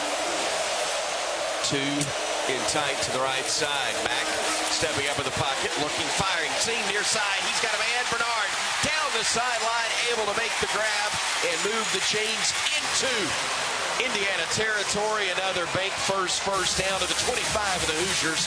35 yards on the pitching catch. Well, the eyes of Austin Mack kept the safety in the middle of the field as Bernard is able to work himself around the corner and hit up the sideline, and Mack is able to drop it in there for really the first explosive play of the evening for Alabama.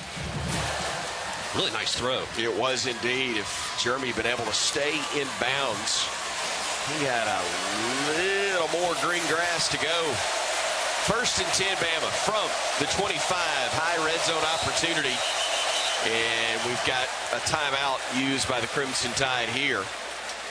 Again, this is part of what you deal with when you have a first meaningful snaps in a while.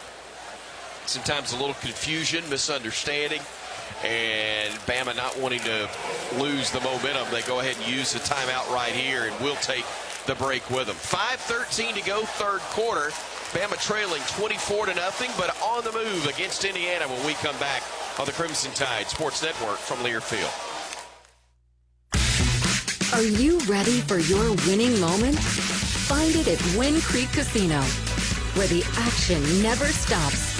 Hottest games, loosest spins, more ways to win. We've got the highest payouts and the most epic rewards. At Wind Creek, there's a win waiting for you around every corner. Wind Creek Casino. Find your winning moment. Gambling problem? Call 1-800-GAMBLER. The Crimson Tide and the Hoosiers at the Rose Bowl. This is Alabama Crimson Tide football from Learfield. Hey, Crimson Tide fans, it's college football season, and SeatGeek is the official ticket marketplace of Hail Marys and walk-on heroes. SeatGeek makes it easy to find tickets so you can be a part of all the action this season. Whether you're buying or selling tickets to Alabama football games or to any other live event in your area, SeatGeek is the place to do it. SeatGeek is the official ticket marketplace of the Alabama Crimson Tide. Let's go Crimson Tide. SeatGeek.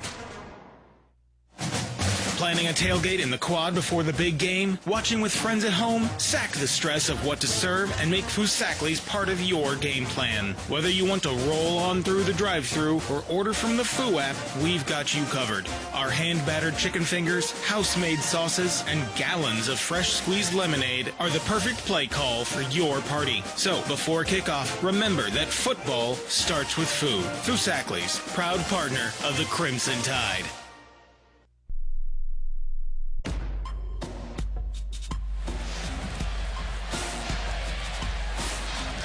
Alabama with the football at the IU 25-yard line, trailing in this game 24-0 here in the third quarter with still 5:13 to go.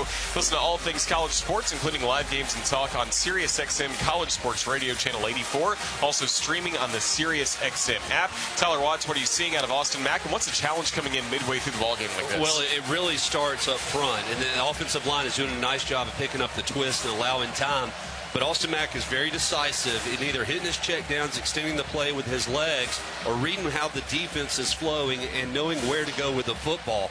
It's imperative that we walk away with a touchdown here on this drive. I look for, you don't want to walk away with no points, but stay aggressive here. Don't abandon the run. 2 men wide left for the Crimson Tide, 1 wide right in Ryan Williams. Single set back, Kevin Riley to the right of Austin Mack. Austin pump fakes, now steps up in the pocket. He looks, he fires, he's got Cuevas, catches made inside the 10 to the 9-yard line. Bama inside that Chick-fil-A red zone with a bank first. First down, another nice pickup for the Tide. 16 yards on the play and a perfect throw and catch. Had a double move trying to hit Ryan Williams, but it was covered up. So as Austin Mack tries to extend it, he keeps his eyes downfield and finds Cuevas. Riley, the running back, to the left of Mack. In motion, Williams, left side. Austin gets the snap. Looking. Now he wants to scramble. He's going to run. He'll cut it back. He'll lower his shoulder. He'll get to the 5. It'll be second and goal from there with a clock under 4:30 to go in the third quarter. Devin Boykin making the hit for IU. Yeah, but your offensive line loves to see a quarterback willing to lower his shoulder and take on a linebacker, defensive back, and get yards after contact. This is where it gets tough, though. Indiana's so good defensively inside the red zone. How does Alabama, how creative can you get to find yourself in the end zone? Cuevas, Edwards, and Horton among the wideouts for the Crimson Tide. Horton all alone to the left. Mack waiting on the snap. Gets it. Looking. Swinging it near side. Daniel Hill makes the catch, but he slips and falls at the 10. The pass was behind him, but it had to be, didn't it, Tyler? It did. He had pressure coming from the edge, and that's one where Daniel Hill, he's thinking it's a lateral. He's trying to make a play, but if he doesn't catch that ball, you're back at the 5. Instead, it's a 5-yard loss. So third and goal from the 10-yard line. You do get a little bit more room. This is where Isaiah Horton has to find a seam route and use that big, tall frame to be able to haul it in for a touchdown. Play clock is down to 8 seconds. Alabama's got to hurry. Yeah, they got to reset the clock. They did. And they finally do reset the play clock, thankfully. And Alabama can take more time now. Horton and Bernard go left. Cuevas and Brooks right. Hill to the right side of Austin Mack, the quarterback. Now shifts him to the left side. Coming in motion is Jeremy to the right. Austin gets the snap, fires near side. That's going to be an incomplete pass. Lottie Brooks got hit from behind. He thought it might be pass interference, but it was the correct no call, I believe. Lewis Moore delivered the hit, and Alabama no choice here. They're going to have to settle for a field goal try. Even on the throw, that's he put the ball where it needed to be. He felt pressure. They brought a safety blitz. We didn't quite pick it up. Maybe he could have held on to it a hair longer, but he felt he needed to get rid of the football. Tried to put it into a place where Lonnie Brooks could back shoulder it, but it falls incomplete. Connor Talty on to try the field goal, 15 of 22 on the year. This one is from 33 yards. He knocks it through, and the Crimson Tide gets on the board. Correct myself. A 9-play, 65-yard drive, 5 minutes, 2 seconds off the clock, and a 28-yard field goal. Good from Connor Talty as that Bromberg scoring drive results in Bama's first points of the day. 24-3 with 2:44 to go here in the third quarter when we come back on the Crimson Tide Sports Network from Learfield. Game day is about big plays and big energy, but it's also about the little things. It's about the energy of a community coming together to cheer for our heroes on the field, the tireless work that goes into every game from the front gate to the 50-yard line, and making memories that last a lifetime. Alabama Power knows that dedication makes all the difference. That's why we're here to keep you moving with reliable power and the programs that help you save. Now that's big. Alabama Power, proud sponsor of the Alabama Crimson Tide. It's the college football playoff quarterfinals at the Rose Bowl. This is Alabama Crimson Tide football from Learfield. Hey Bama fans, each Tuesday and Thursday at 2 p.m. Central, join us live for Crimson Drive, driven by NASCAR. This live streaming talk show features the latest on Alabama athletics with exclusive conversations with Tide student athletes, coaches, and media members giving their perspective on the Crimson Tide. You can watch on YouTube, Facebook, and X, with all conversations archived as well on the Alabama Insider podcast. Roll Tide with Crimson Drive, driven by NASCAR. At Alabama, you know what it takes to be the best. You don't win it all year after year by being a copycat. You do it by setting the standard, by being the original. And that's exactly what Guthrie's is, the original. The original chicken finger restaurant that started a Golden Fried dynasty. So keep the Golden Fried game day tradition alive with a gut box loaded with chicken fingers and that signature sauce.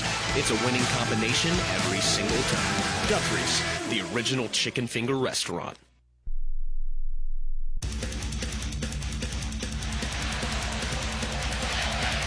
Alabama trailing Indiana 24-3 with 2:44 to go here in the third quarter. Let's go down to the field to our Cooks Pest Control sideline reporter Corey Reamer for more on the Alabama quarterback situation.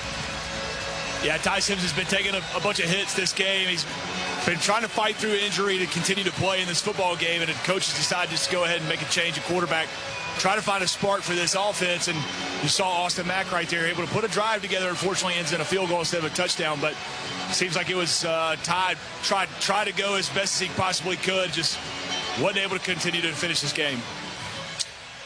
And unfortunate that is the case, but also with this amount of time left, it's given you a chance to see if you can get a spark, and Alabama has shown that. Again, not a criticism of Tide in any way, shape, form, or fashion, just simply saying a new look, changing it up, and Alabama has been able to get something going. Yeah, you move the ball down the field, you got points on the board. That's the good news. The bad news is 2:44 to go in the third quarter, and an Indiana offense that loves to sit on a 2-3 possession lead and just run the ball, huddle up, bleed the clock. You got to get stops every time they touch the ball from here on out if you want to have an opportunity to claw your way back in this game. You've been able to get to the quarterback and create some sacks, 3 of them on the day. You can't afford any more missed tackles and missed opportunities. And by the way, if you get a sack, you might want to go ahead and try to knock that football loose, that too. Sucker away. So The Hoosiers with it, 1st and 10 from their own 24-yard line. Check it, the 25, I'm sorry. As the handoff results in no positive yards. Keelan Black ran right into a white wall of jerseys for the Crimson Tide there. Boy, we attacked the line of scrimmage better than we have all evening long. Red Morgan coming from the edge prevented Mendoza from pulling the ball out, forcing it up the middle, where, as you mentioned, the linebacker is able to fill the hole for no gain.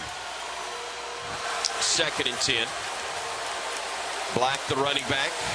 Mendoza, the QB, from the pistol. Trips to the left, one wide out right. They'll bring Kowski in motion to the right. They'll hand it off left, and he gets spun around. A big hit delivered by the Crimson Tide's Ivan Taylor, another youngster, a freshman from Winter Garden, Florida, came up from his strong safety spot and delivered the hit, spinning around Black and forcing what will now be a 3rd and 9. And boy, they hadn't had many of those today. Now they haven't. This is really where you really have to get her after him. Do you go ahead and risk bringing pressure and playing man coverage behind it, or do you sit back in zone, play the sticks, and try to create pressure with just 4 people? And if you're Indiana, do you even bother to put the ball in the air right here? You got to trust your Heisman Trophy winner. 3rd down and 9. He will go to throw, and he'll fire it near side. Catch is made. They break a tackle. They get across the 40. They get across midfield, and finally knocked out of bounds is Nowakowski into Alabama territory. And again, in the man coverage, Bama can't make the play, and it results in a 30-yard pickup. So we bring a little inside stunt. Yonte Pierre is right up the middle, unable to get to Mendoza as the Indiana offensive line is able to pick us up. Taylor was in coverage, could have made the tackle right at the sticks, but unfortunately that's a big body tight end who has good wheels, is able to turn it up for a big gain.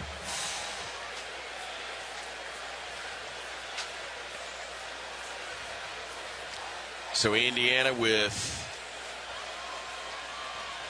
what could be the final play of this 3rd quarter as they hand it off right up the middle. They'll get across the 30 and down to the 27-yard line. Bray Hubbard saving the touchdown on the run from Keelan Black. Well, it's kind of been that frustrating evening. When you can run the football, you can control the clock and limit possessions. And just like that, this 3rd quarter is coming to a close. It has been rapid. It has been very successful for Indiana, and it has brought them within 15 minutes of a spot in the college football playoff semifinal.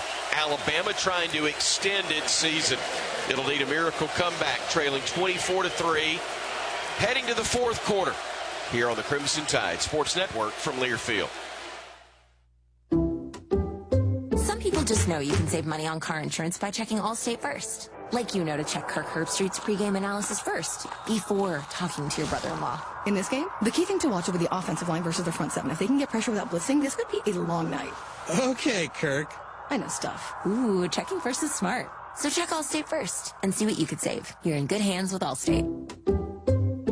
Potential savings vary, including based on how you buy, subject to terms, conditions, and availability. Allstate North American Insurance Company and affiliates, Northbrook, Illinois. It is good! This is Alabama Crimson Tide football from Learfield. At Alabama, you know what it takes to be the best. You don't win it all year after year by being a copycat. You do it by setting the standard, by being the original. And that's exactly what Guthrie's is, the original. The original chicken finger restaurant that started a Golden Fried dynasty. So keep the Golden Fried game day tradition alive with a gut box loaded with chicken fingers and that signature sauce. It's a winning combination every single time. Guthrie's, the original chicken finger restaurant. Hey, college football fans, I know you'd do anything for a win on game day and an ice-cold Bud Light. Because whether you're tailgating in the parking lot or parked on the couch, sitting on your lucky stool at the bar, or standing in the fans section all game long, the clean, crisp taste of Bud Light turns a win into a win-win. And there's nothing easier to enjoy than that. Bud Light. Easy to drink, easy to enjoy. Enjoy responsibly. Anheuser-Busch Bud Light Beer, St. Louis, Missouri.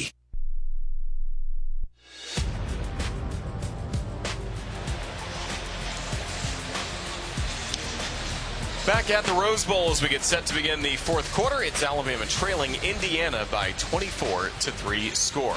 Roger Hoover with a look at the Alabama Power scoreboard update in the college football playoff. This is the second game of the day after last night, of course, Miami defeated Ohio State in the Cotton Bowl. Earlier today at the Orange Bowl, it was Oregon blanking Texas Tech. 23-0 the final score, so the Oregon Ducks move on to the playoff semifinal in the Peach Bowl against the winner of this matchup between IU and Alabama. Coming up later tonight, the number 6 seed Ole Miss Rebels will take on the number 3 seed Georgia Bulldogs coming up at the All-State Sugar Bowl, and it was Georgia picking up a win earlier this season against Ole Miss. Coming to you live from inside the Alabama Credit Union broadcast booth, proudly serving Alabama communities for over 67 years. In the Crimson Tide trailing 24-3 as we start the fourth quarter. I'm back on the call in the Alabama Credit Union broadcast booth. The voice of the Crimson Tide, Chris Stewart. Roger, thank you so very much. Alabama on the wrong end of a 24-3 score. And to make matters worse, you've got Indiana driving inside the Alabama 30-yard line with a 1st and 10 upcoming. Absolutely no need to be in a hurry if you're IU, continuing to go with their standard offense as they will hand it off right up the gut and gain a yard and a half, maybe 2 on the play. Himby, check that. It was Black again on the carry. He has gotten the bulk, or done the bulk of the damage, even though it's been balanced. Black with 15 carries now, Himby with 14. Black with 76 yards to 64 for Himby.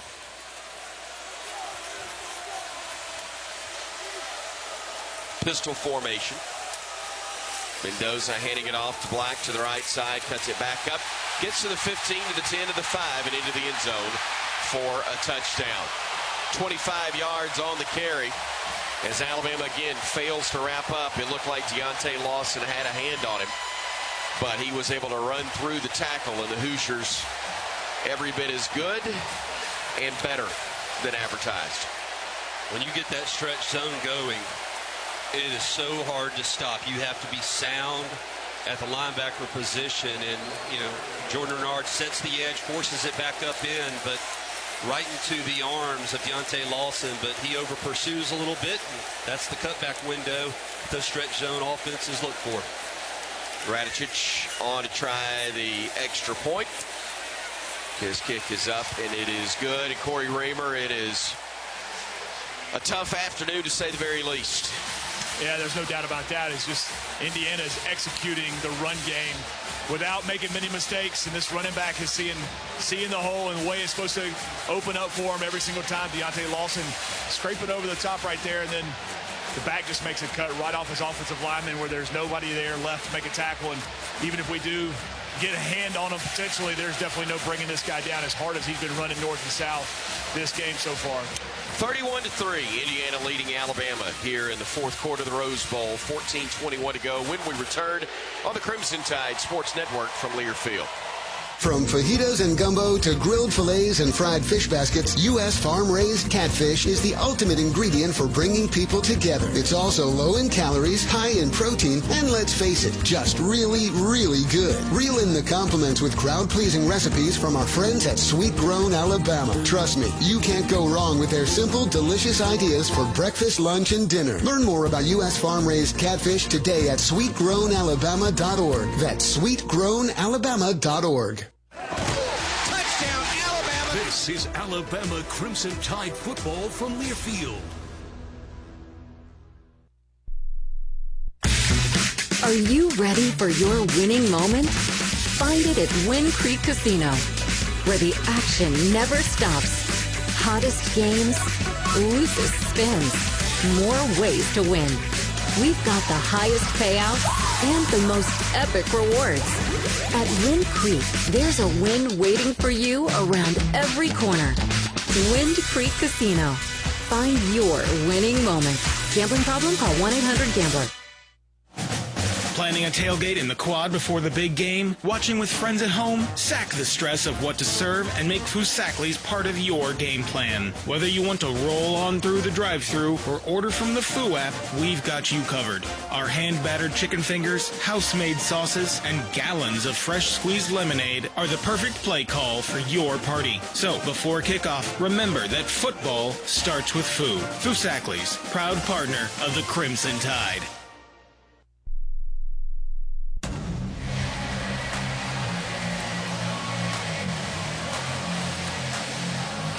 14:21 remaining in the fourth quarter at the Rose Bowl. Indiana with a 31-3 lead against the Alabama Crimson Tide.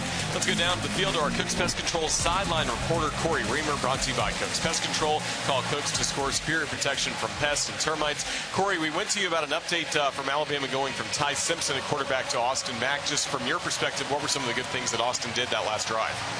Well, it's amazing how he just steps into a ball game on this stage and really has only gotten reps in a few games this year, but he seemed like he was pretty calm and cool in running this offense. He's been around this program for a long enough time with Kalen DeBoer. He knows exactly what he's doing, and it didn't seem like it phased him at all. He goes out there and executed, had good vision, uses his feet to make a couple plays, but also finds some guys downfield, not worried about getting pressure. So I've been impressed with what he's did in one drive, but, it's obviously a different situation that he's walking into versus Ty, at the start of the game and the score the way it is.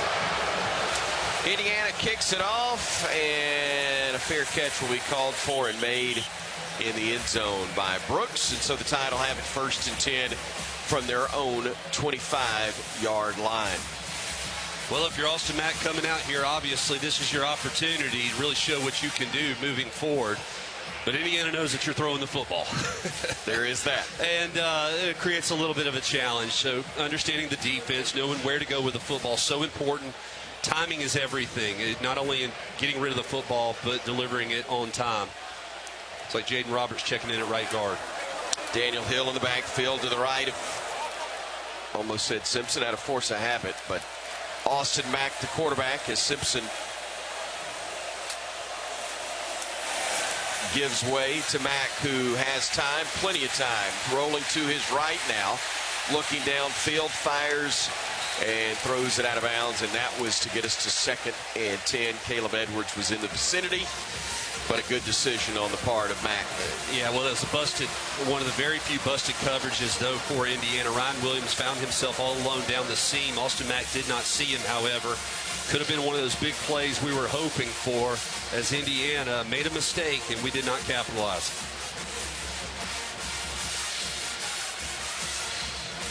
Second and 10 from the 25.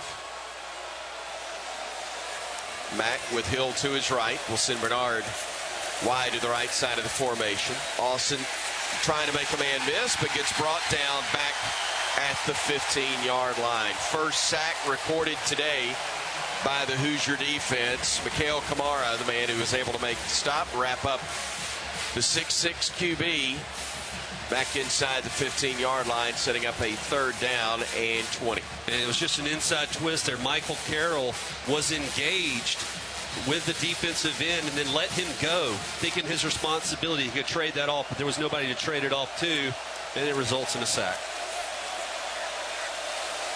So 3rd and 20. Mack firing a pass right side, but miscommunication. He thought Horton was going to go out towards the boundary. Instead, he came to the middle part of the field, and the Tide will have to punt it away. Corey Reamer, kind of a synopsis of the day. Well, that play right there kind of describes everything. We just couldn't get on the same page with everybody. Couldn't find any way to have some success today. Austin Mack had some time, but just not on the same page as his receiver right there, as he kind of looks like he got hit pretty hard on that sack and wasn't 100% run off the field either. Jonathan Brady, the deep man, as on the punt for the Tide, and booting it away will again be Blake Dowd. This one is going to hit at 45, and it will take an Alabama bounce, but will roll dead inside the 40 and around the 37-yard line. Guess what? We got a media timeout with 13-17 left to go here in the 4th. It's all Indiana. Hoosiers on top 31-3 on the Crimson Tide Sports Network from Learfield. Alabama football postseason is here, and your game day look matters. Find your next Crimson Tide favorite at Shop Avo. Proudly featured in the Soup Store and a proud partner of Yay Alabama. Supporting Alabama student athletes every time you shop. From elevated game day styles to everyday essentials, Shop Avo helps you rep the Tide in a whole new way. Shop Avo in the Soup Store or online at shopavo.com. Shop Avo. Style, substance, and Crimson Tide pride. Roll Tide. Alabama wins it. This is Alabama Crimson Tide football from Learfield. Hey, college football fans, I know you'd do anything for a win on game day and an ice-cold Bud Light. Because whether you're tailgating in the parking lot or parked on the couch, sitting on your lucky stool at the bar, or standing in the fan section all game long, the clean, crisp taste of Bud Light turns a win into a win-win. And there's nothing easier to enjoy than that. Bud Light. Easy to drink, easy to enjoy. Enjoy responsibly. Anheuser-Busch Bud Light Beer, St. Louis, Missouri. Being a Chevron car these days has been quite the adventure. Miami to Seattle, ocean to ocean. I've stopped at so many states and collected so many bumper stickers. Sometimes I feel like a moving passport book. It's just so great what I can do with Chevron with Chevron, because it gives me unbeatable mileage and keeps my engine clean. Plus, there are so many Chevrons along the way. Now the only thing I'm worried about is where to go next and where to put all my new bumper stickers. Chevron with Chevron, fueled by possibility.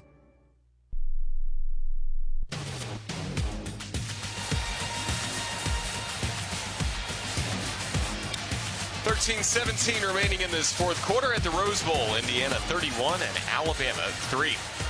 Fans, this Alabama football broadcast is brought to you in part by Avo and Yay Alabama. Score 25% off official Bama gear today. Just use code ROLLTIDE25 at checkout. 20% of every Avo and Yay Alabama order is donated to the University of Alabama's Female Student Athlete NIL Fund. Chris Stewart, we were at a great event last night, thanks in part to Avo and Yay Alabama, plus Crimson Tide Sports Marketing, as well as the University of Alabama National Alumni Association. A lot of great Alabama fans in town for the Rose Bowl. Unfortunate how this game has gone, but that was still a great gathering and brought to you in huge part by Avo and Yay Alabama last night. It was indeed. It would have been awesome to do something similar in Atlanta, but unfortunately it's not to be, as the Tide is 13-17 away from having its season come to a close. It finally feels like the Rose Bowl, though. If you don't look at the scoreboards, you've got the clouds lifting. You see the San Gabriel Mountains, the Goodyear blimp finally visible overhead. Unfortunately, the scoreboard continues to be as miserable as the weather was earlier, as the Hoosiers run it to the left side and no gain on the play. Nakai Hill Green stopping Roman Hemby for a loss of a couple to the 30, or back at the 35. It'll be second and a dozen from right there. Look, and really right now, that's what you're playing for, is just pride in yourself and your teammates. And you don't want to give up any more points to Indiana. Just keep playing hard.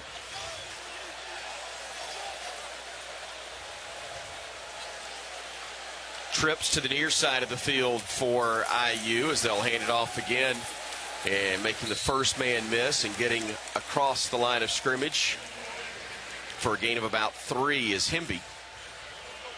But it'll be third down, and we'll call it 8 upcoming. I have not forced a punt here in the second half. Great opportunity for the defense to get off the field on 3rd and long. I wouldn't anticipate anything other than another run here. They've only punted twice today, have the Hoosiers.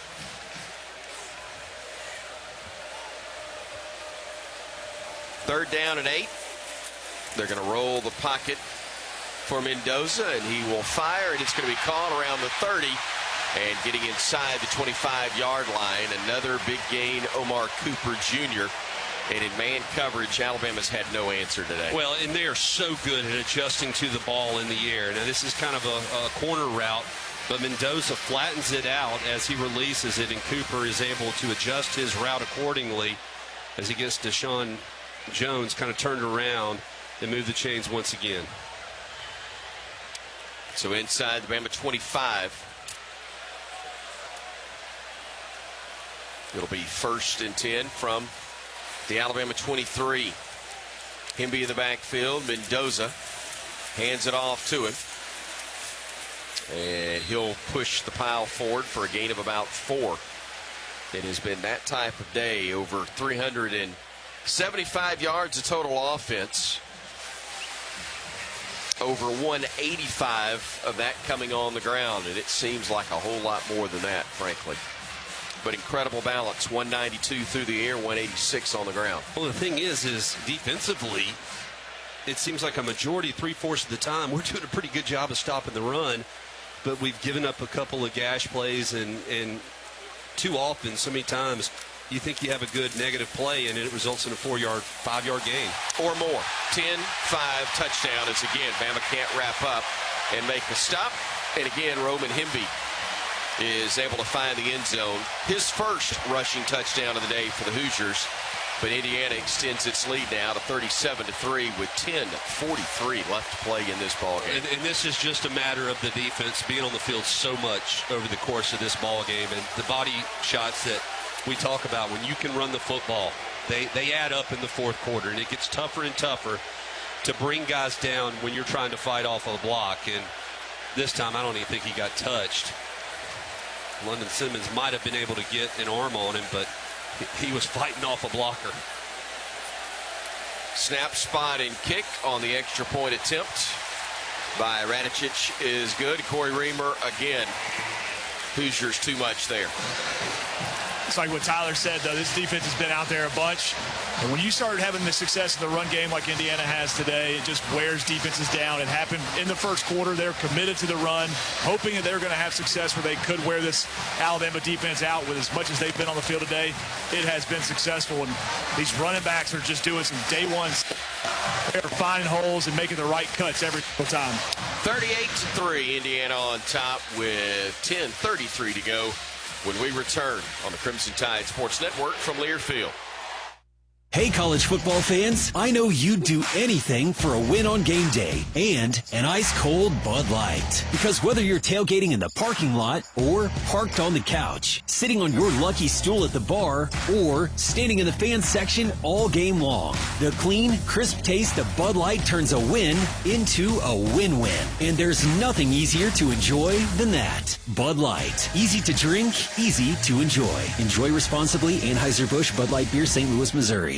Hey Bama Nation, welcome to Shoe Station, your go-to destination for top brands and trending styles you love. With more than 100 stores across the Southeast, you'll find over 30,000 styles from Hoka, Birkenstock, Hey Dude, Brooks, Crocs, and more. Whether you're gearing up for game day or casual comforts on campus, Shoe Station has the perfect pair waiting.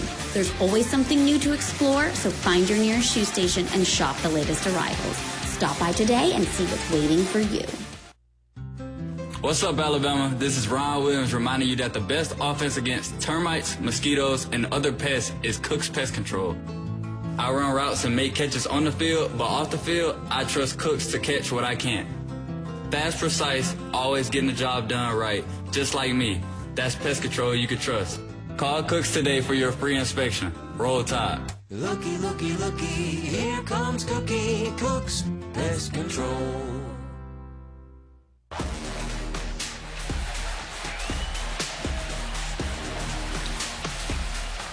.33 to go here in Pasadena. Indiana 38 and Alabama 3. Stay with us after the ball game for the region's fifth quarter show and the post-game press conference with head coach Kalen DeBoer as Alabama will get the kickoff from IU after that last touchdown for the Hoosiers. Crimson Tide trying to muster something positive at the end of this one. Still 10:33 to go in the contest as Indiana's going to advance and face Oregon in Atlanta. Chick-fil-A Peach Bowl in a week and a half as kickoff sails into the end zone for a touchback. And the Tide will have it 1st and 10 from the 25-yard line. Texas Tech routed by Oregon earlier today. And unfortunately, we are suffering a similar fate to the hands of the Indiana Hoosiers. Kevin Riley will be in the backfield with, again, Austin Mack the quarterback for the Crimson Tide. Horton, Williams, and Bernard, along with Josh Cuevas, the tight end, are your receiver options for the Tide. Horton goes in motion to the right side. Mack will look and fire. Catch is made by Horton right at the first down mark. That's the 35-yard line. That'll be a bank first down, and unfortunately too few and far between on those today. Only the 9th for Alabama's offense. Just joining us, Ty Simpson, 12 of 16 for 67 yards passing before he left in the third quarter because of injury, as Horton makes a catch on the far boundary, and he'll pick up 5 yards, make it 6 actually. 2nd and 4 upcoming for the Crimson Tide. We're not too terribly of a hurry either as we're huddling up. Obviously, you want to end every possession now with a touchdown if you possibly can offensively. Get something going here, make it a little bit more respectable. Also, just not in a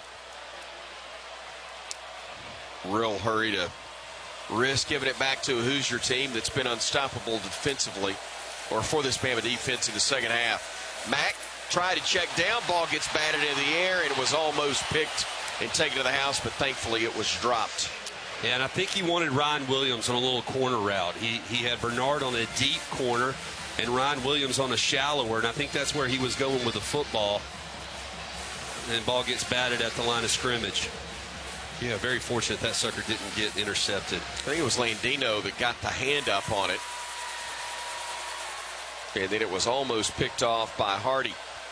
3rd down and 4 upcoming for the Crimson Tide from their own 41-yard line. Trips to the left side of the formation. Mack looking to fire, does near side. Catch is made. Bernard. Jeremy gets out of bounds. It'll be enough for the first down. Another bank first down for the Crimson Tide, now the 10th on the day for Alabama. Yeah, ball was thrown well, and Jeremy Bernard really made a nice catch coming out of that speed cut. He had to lunge with all his momentum and pull that thing in, but enough to move the chains once again. Alabama close to midfield. So from the 49, Mack sending Horton in motion to the right side with plenty of time. Looking, swinging it out right side. Catch is made by Hill. He'll get hit at the midfield stripe, and then they'll keep him in bounds and keep the clock moving with 8:37 and ticking. Time left in this one. We get a few clouds. Still low, somewhat impeding the view of the San Gabriel Mountains, but even clear blue skies right now wouldn't pretty up the scene a whole lot from the Bama perspective. Jam Miller into the game for the Crimson Tide. To the right of Austin Mack, who will send Bernard wide to the left. Mack with pressure coming, spins away from a defender and then gets tripped down around the 43-yard line. Boykin recording the 2nd sack for Indiana today. I think this is a delayed blitz by the linebacker and just got a little bit confused on just a simple inside twist once again. Actually, they brought the edge guy, and he from the left side, and both left guard Dewberry and Caden Proctor were engaged, so nobody to pick up the late blitzer. 3rd down, and we'll call it 17. Bama with a double reverse. Bernard will flip it back to Mack, who then swings it near side to Williams. Ryan's got a screen. He'll go inside the 40, cuts it back 35. It is brought down at the 32. That's enough for the bank first down, as Alabama used double reverse right there in the flea flicker pass to move the chains and pick up 26. Hey, why not? You got it in your arsenal. Go ahead and use it here. And able finally to get Ryan Williams out in open space, and he's able to get a big gainer. Kevin Riley into the game, and now we've got a timeout called by Indiana. I think they're tired. Defensively. This is the longest drive the defense has been on the field. No question. So timeout, and we'll keep it right here.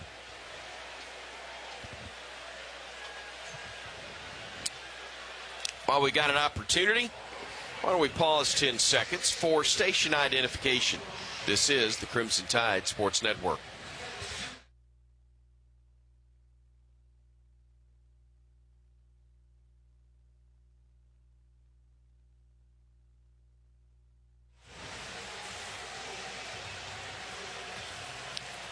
Corey Reamer, what do you got? Yeah, Kurt Cignetti right there calling a timeout, trying to give his defense a little bit of breather. They're playing for pride right here. They've only allowed 3 points from this Alabama offense right here. Similar to when Coach Saban was here, we played with him. If we had a big lead, it meant a lot for them to be able to keep these teams from scoring touchdowns, and that's exactly what Kurt Cignetti is charging his defense to do right now.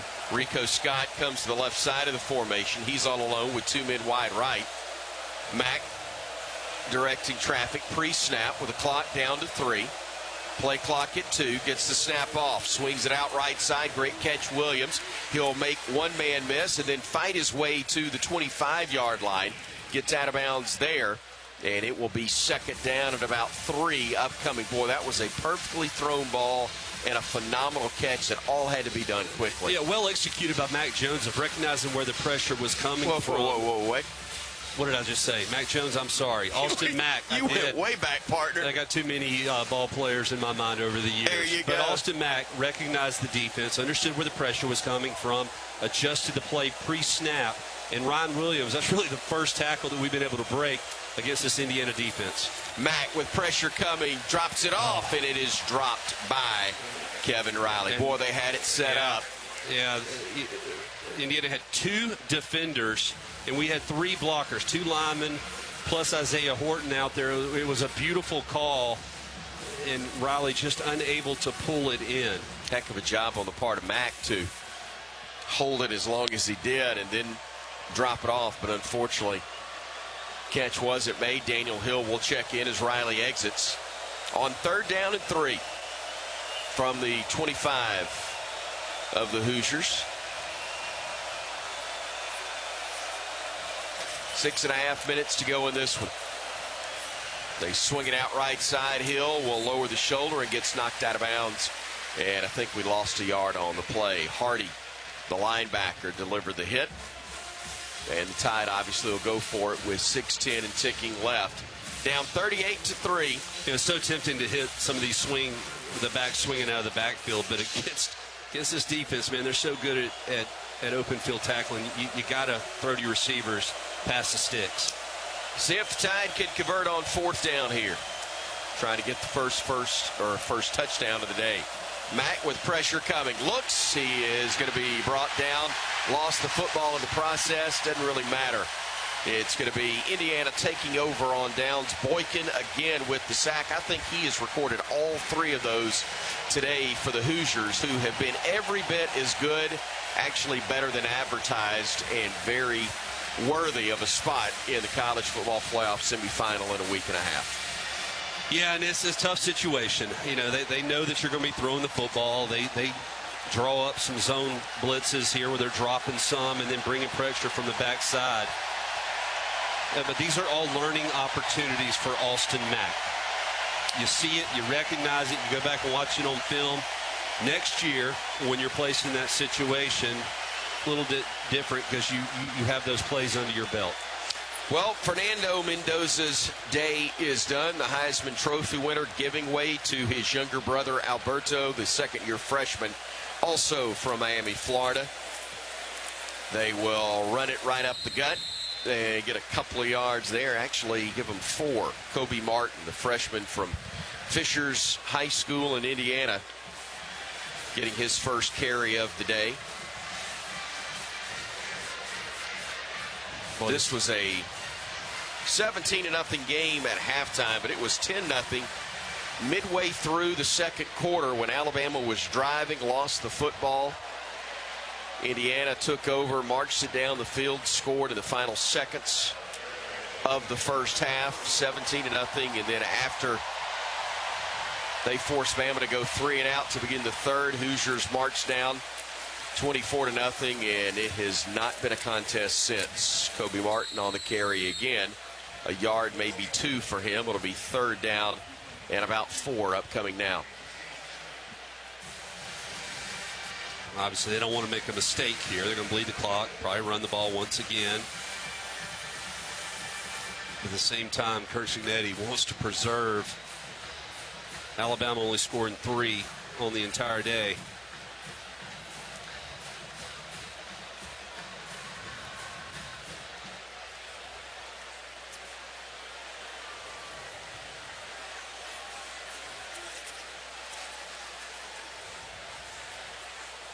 Third and 4 upcoming. Quarterback draw, Mendoza trying to get to the first down mark, does, and then gets out of bounds.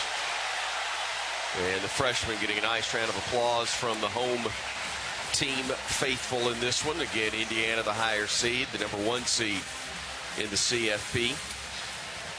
With a big contingent here. Again, it's been more than 6 decades since they have made their way to Pasadena. The Alabama fans who came west in large numbers as usual have decided to do a little sightseeing in Southern California the rest of the afternoon and evening. Many have headed for the exits as the handoff does not get made. It's a quarterback keep for Mendoza, and Ivan Taylor makes the stop after a gain of about a yard or 2. It'll be 2nd and 8 with the clock continuing to move. Under 3 minutes and 12 seconds to go in this one. All Indiana today, 38-3. The Hoosiers leading Alabama here in this Rose Bowl matchup. QB Reese and Caden Jones in at linebacker for Alabama, trying to get just a little fresher legs out there.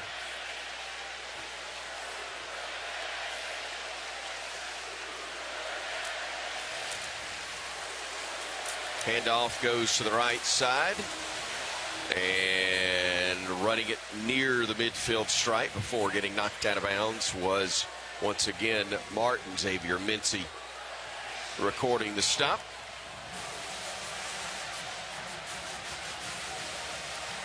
Tim Keenan comes out. Isaiah Faga comes in.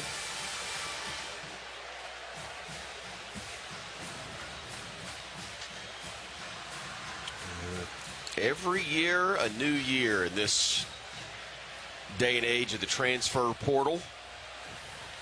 But with the signing class they've had and the players that are likely to return, Alabama expected to be a playoff contender and national championship contender again next year as Reese makes the stop for the Crimson Tide, but a man is down for Alabama.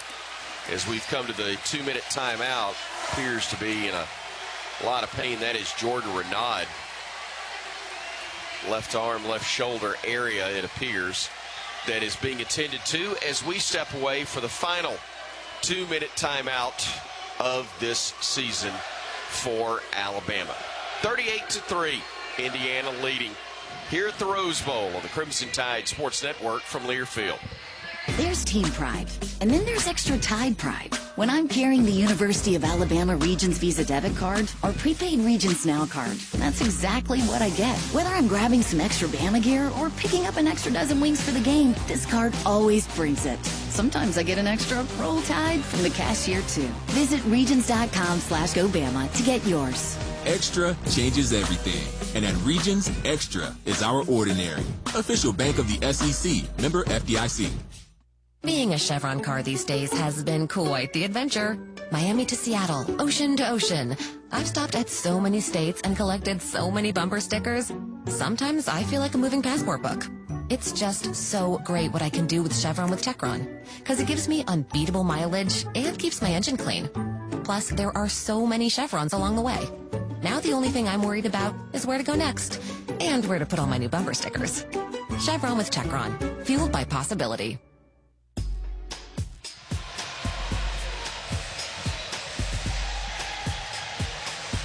2 minutes to go at the Rose Bowl. Again, the score, Indiana 38 and Alabama 3.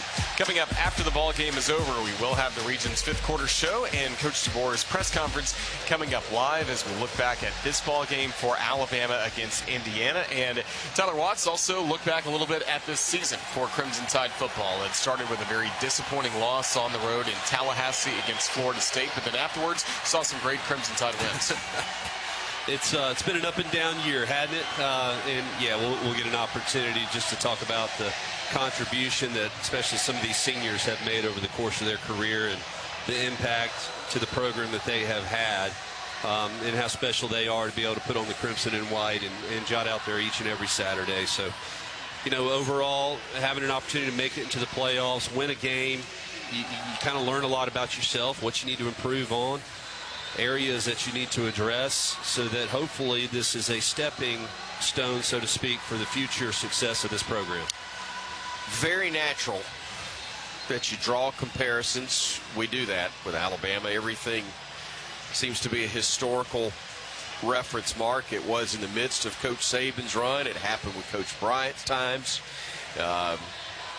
So many national championship programs or teams in the history of the Alabama program, but we're in a different age, in a different era, and how things are viewed, it's probably got to go through a different filter and prism now than it has in years past. Yeah, Bray Hubbard just jumped off sides.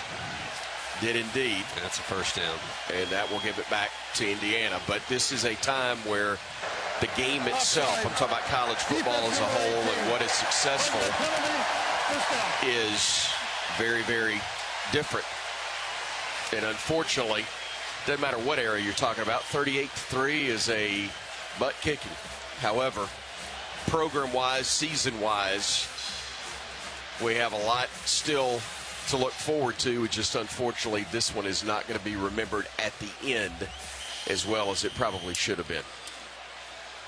No, it's not, unfortunately, and the last one's always the one that hurts the most, especially when you're not victorious. But and Indiana, by drawing Alabama off sides, is able to take victory formation and run this one out. They'll snap it another time, maybe two, with 1:47 to go, and the Hoosiers will advance to play Oregon again in the Chick-fil-A Peach Bowl in a week and a half. But Alabama's season will come to a close here in Pasadena. And for many of these seniors that have meant so much to the program, some of whom have got a chance to play in 2 Rose Bowl games, will see their careers, unfortunately, as was the case 2 years ago when Bama was here, fall in Pasadena and have their season come to a close sooner than they would have liked. You know, and just kind of comparing those 2 games, they're both gut-wrenching because you never like to get blown out, but getting beaten overtime with ball in hand, making it all the way down to, the 1 or 2 yard line to be able to extend that game. Heck, they're both losses, not a lot of difference. So a tough one, but the team that was far better today is the one that will advance. Indiana, 38-3 winners over Alabama as the Crimson Tide has its season come to a close in Pasadena, California. Gentlemen, it's an honor to work with you. Unfortunately, we don't have more games to do. I got a little more work to do going to the locker room to talk with Coach Kalen DeBoer, but all of you, friends and family, frankly, with all that we encounter and go through, and appreciate all of you very much. Tyler Watts, look forward to doing this once again next year. Absolutely. A new season rolls around here in just a few months. You learn from this one and you move on, and hopefully it makes you a better player and a better program. Roger Hoover is taking the baton, and he will take you the rest of the way, leading to our post-game coverage, where then Gary Robertson will be at the helm. But for now, I'll step aside. Chris Stewart saying so long from Pasadena. 38-3 your final. Indiana, a winner over Alabama here at the Rose Bowl on the Crimson Tide Sports Network from Learfield. For years, everyone thought Verizon had the best network, because they did. But now the best mobile network in the U.S. is T-Mobile. T-Mobile's network has the most advanced 5G with more towers, and their signal reaches further than ever. So you can text and instant talk and say, "You won't believe where I am."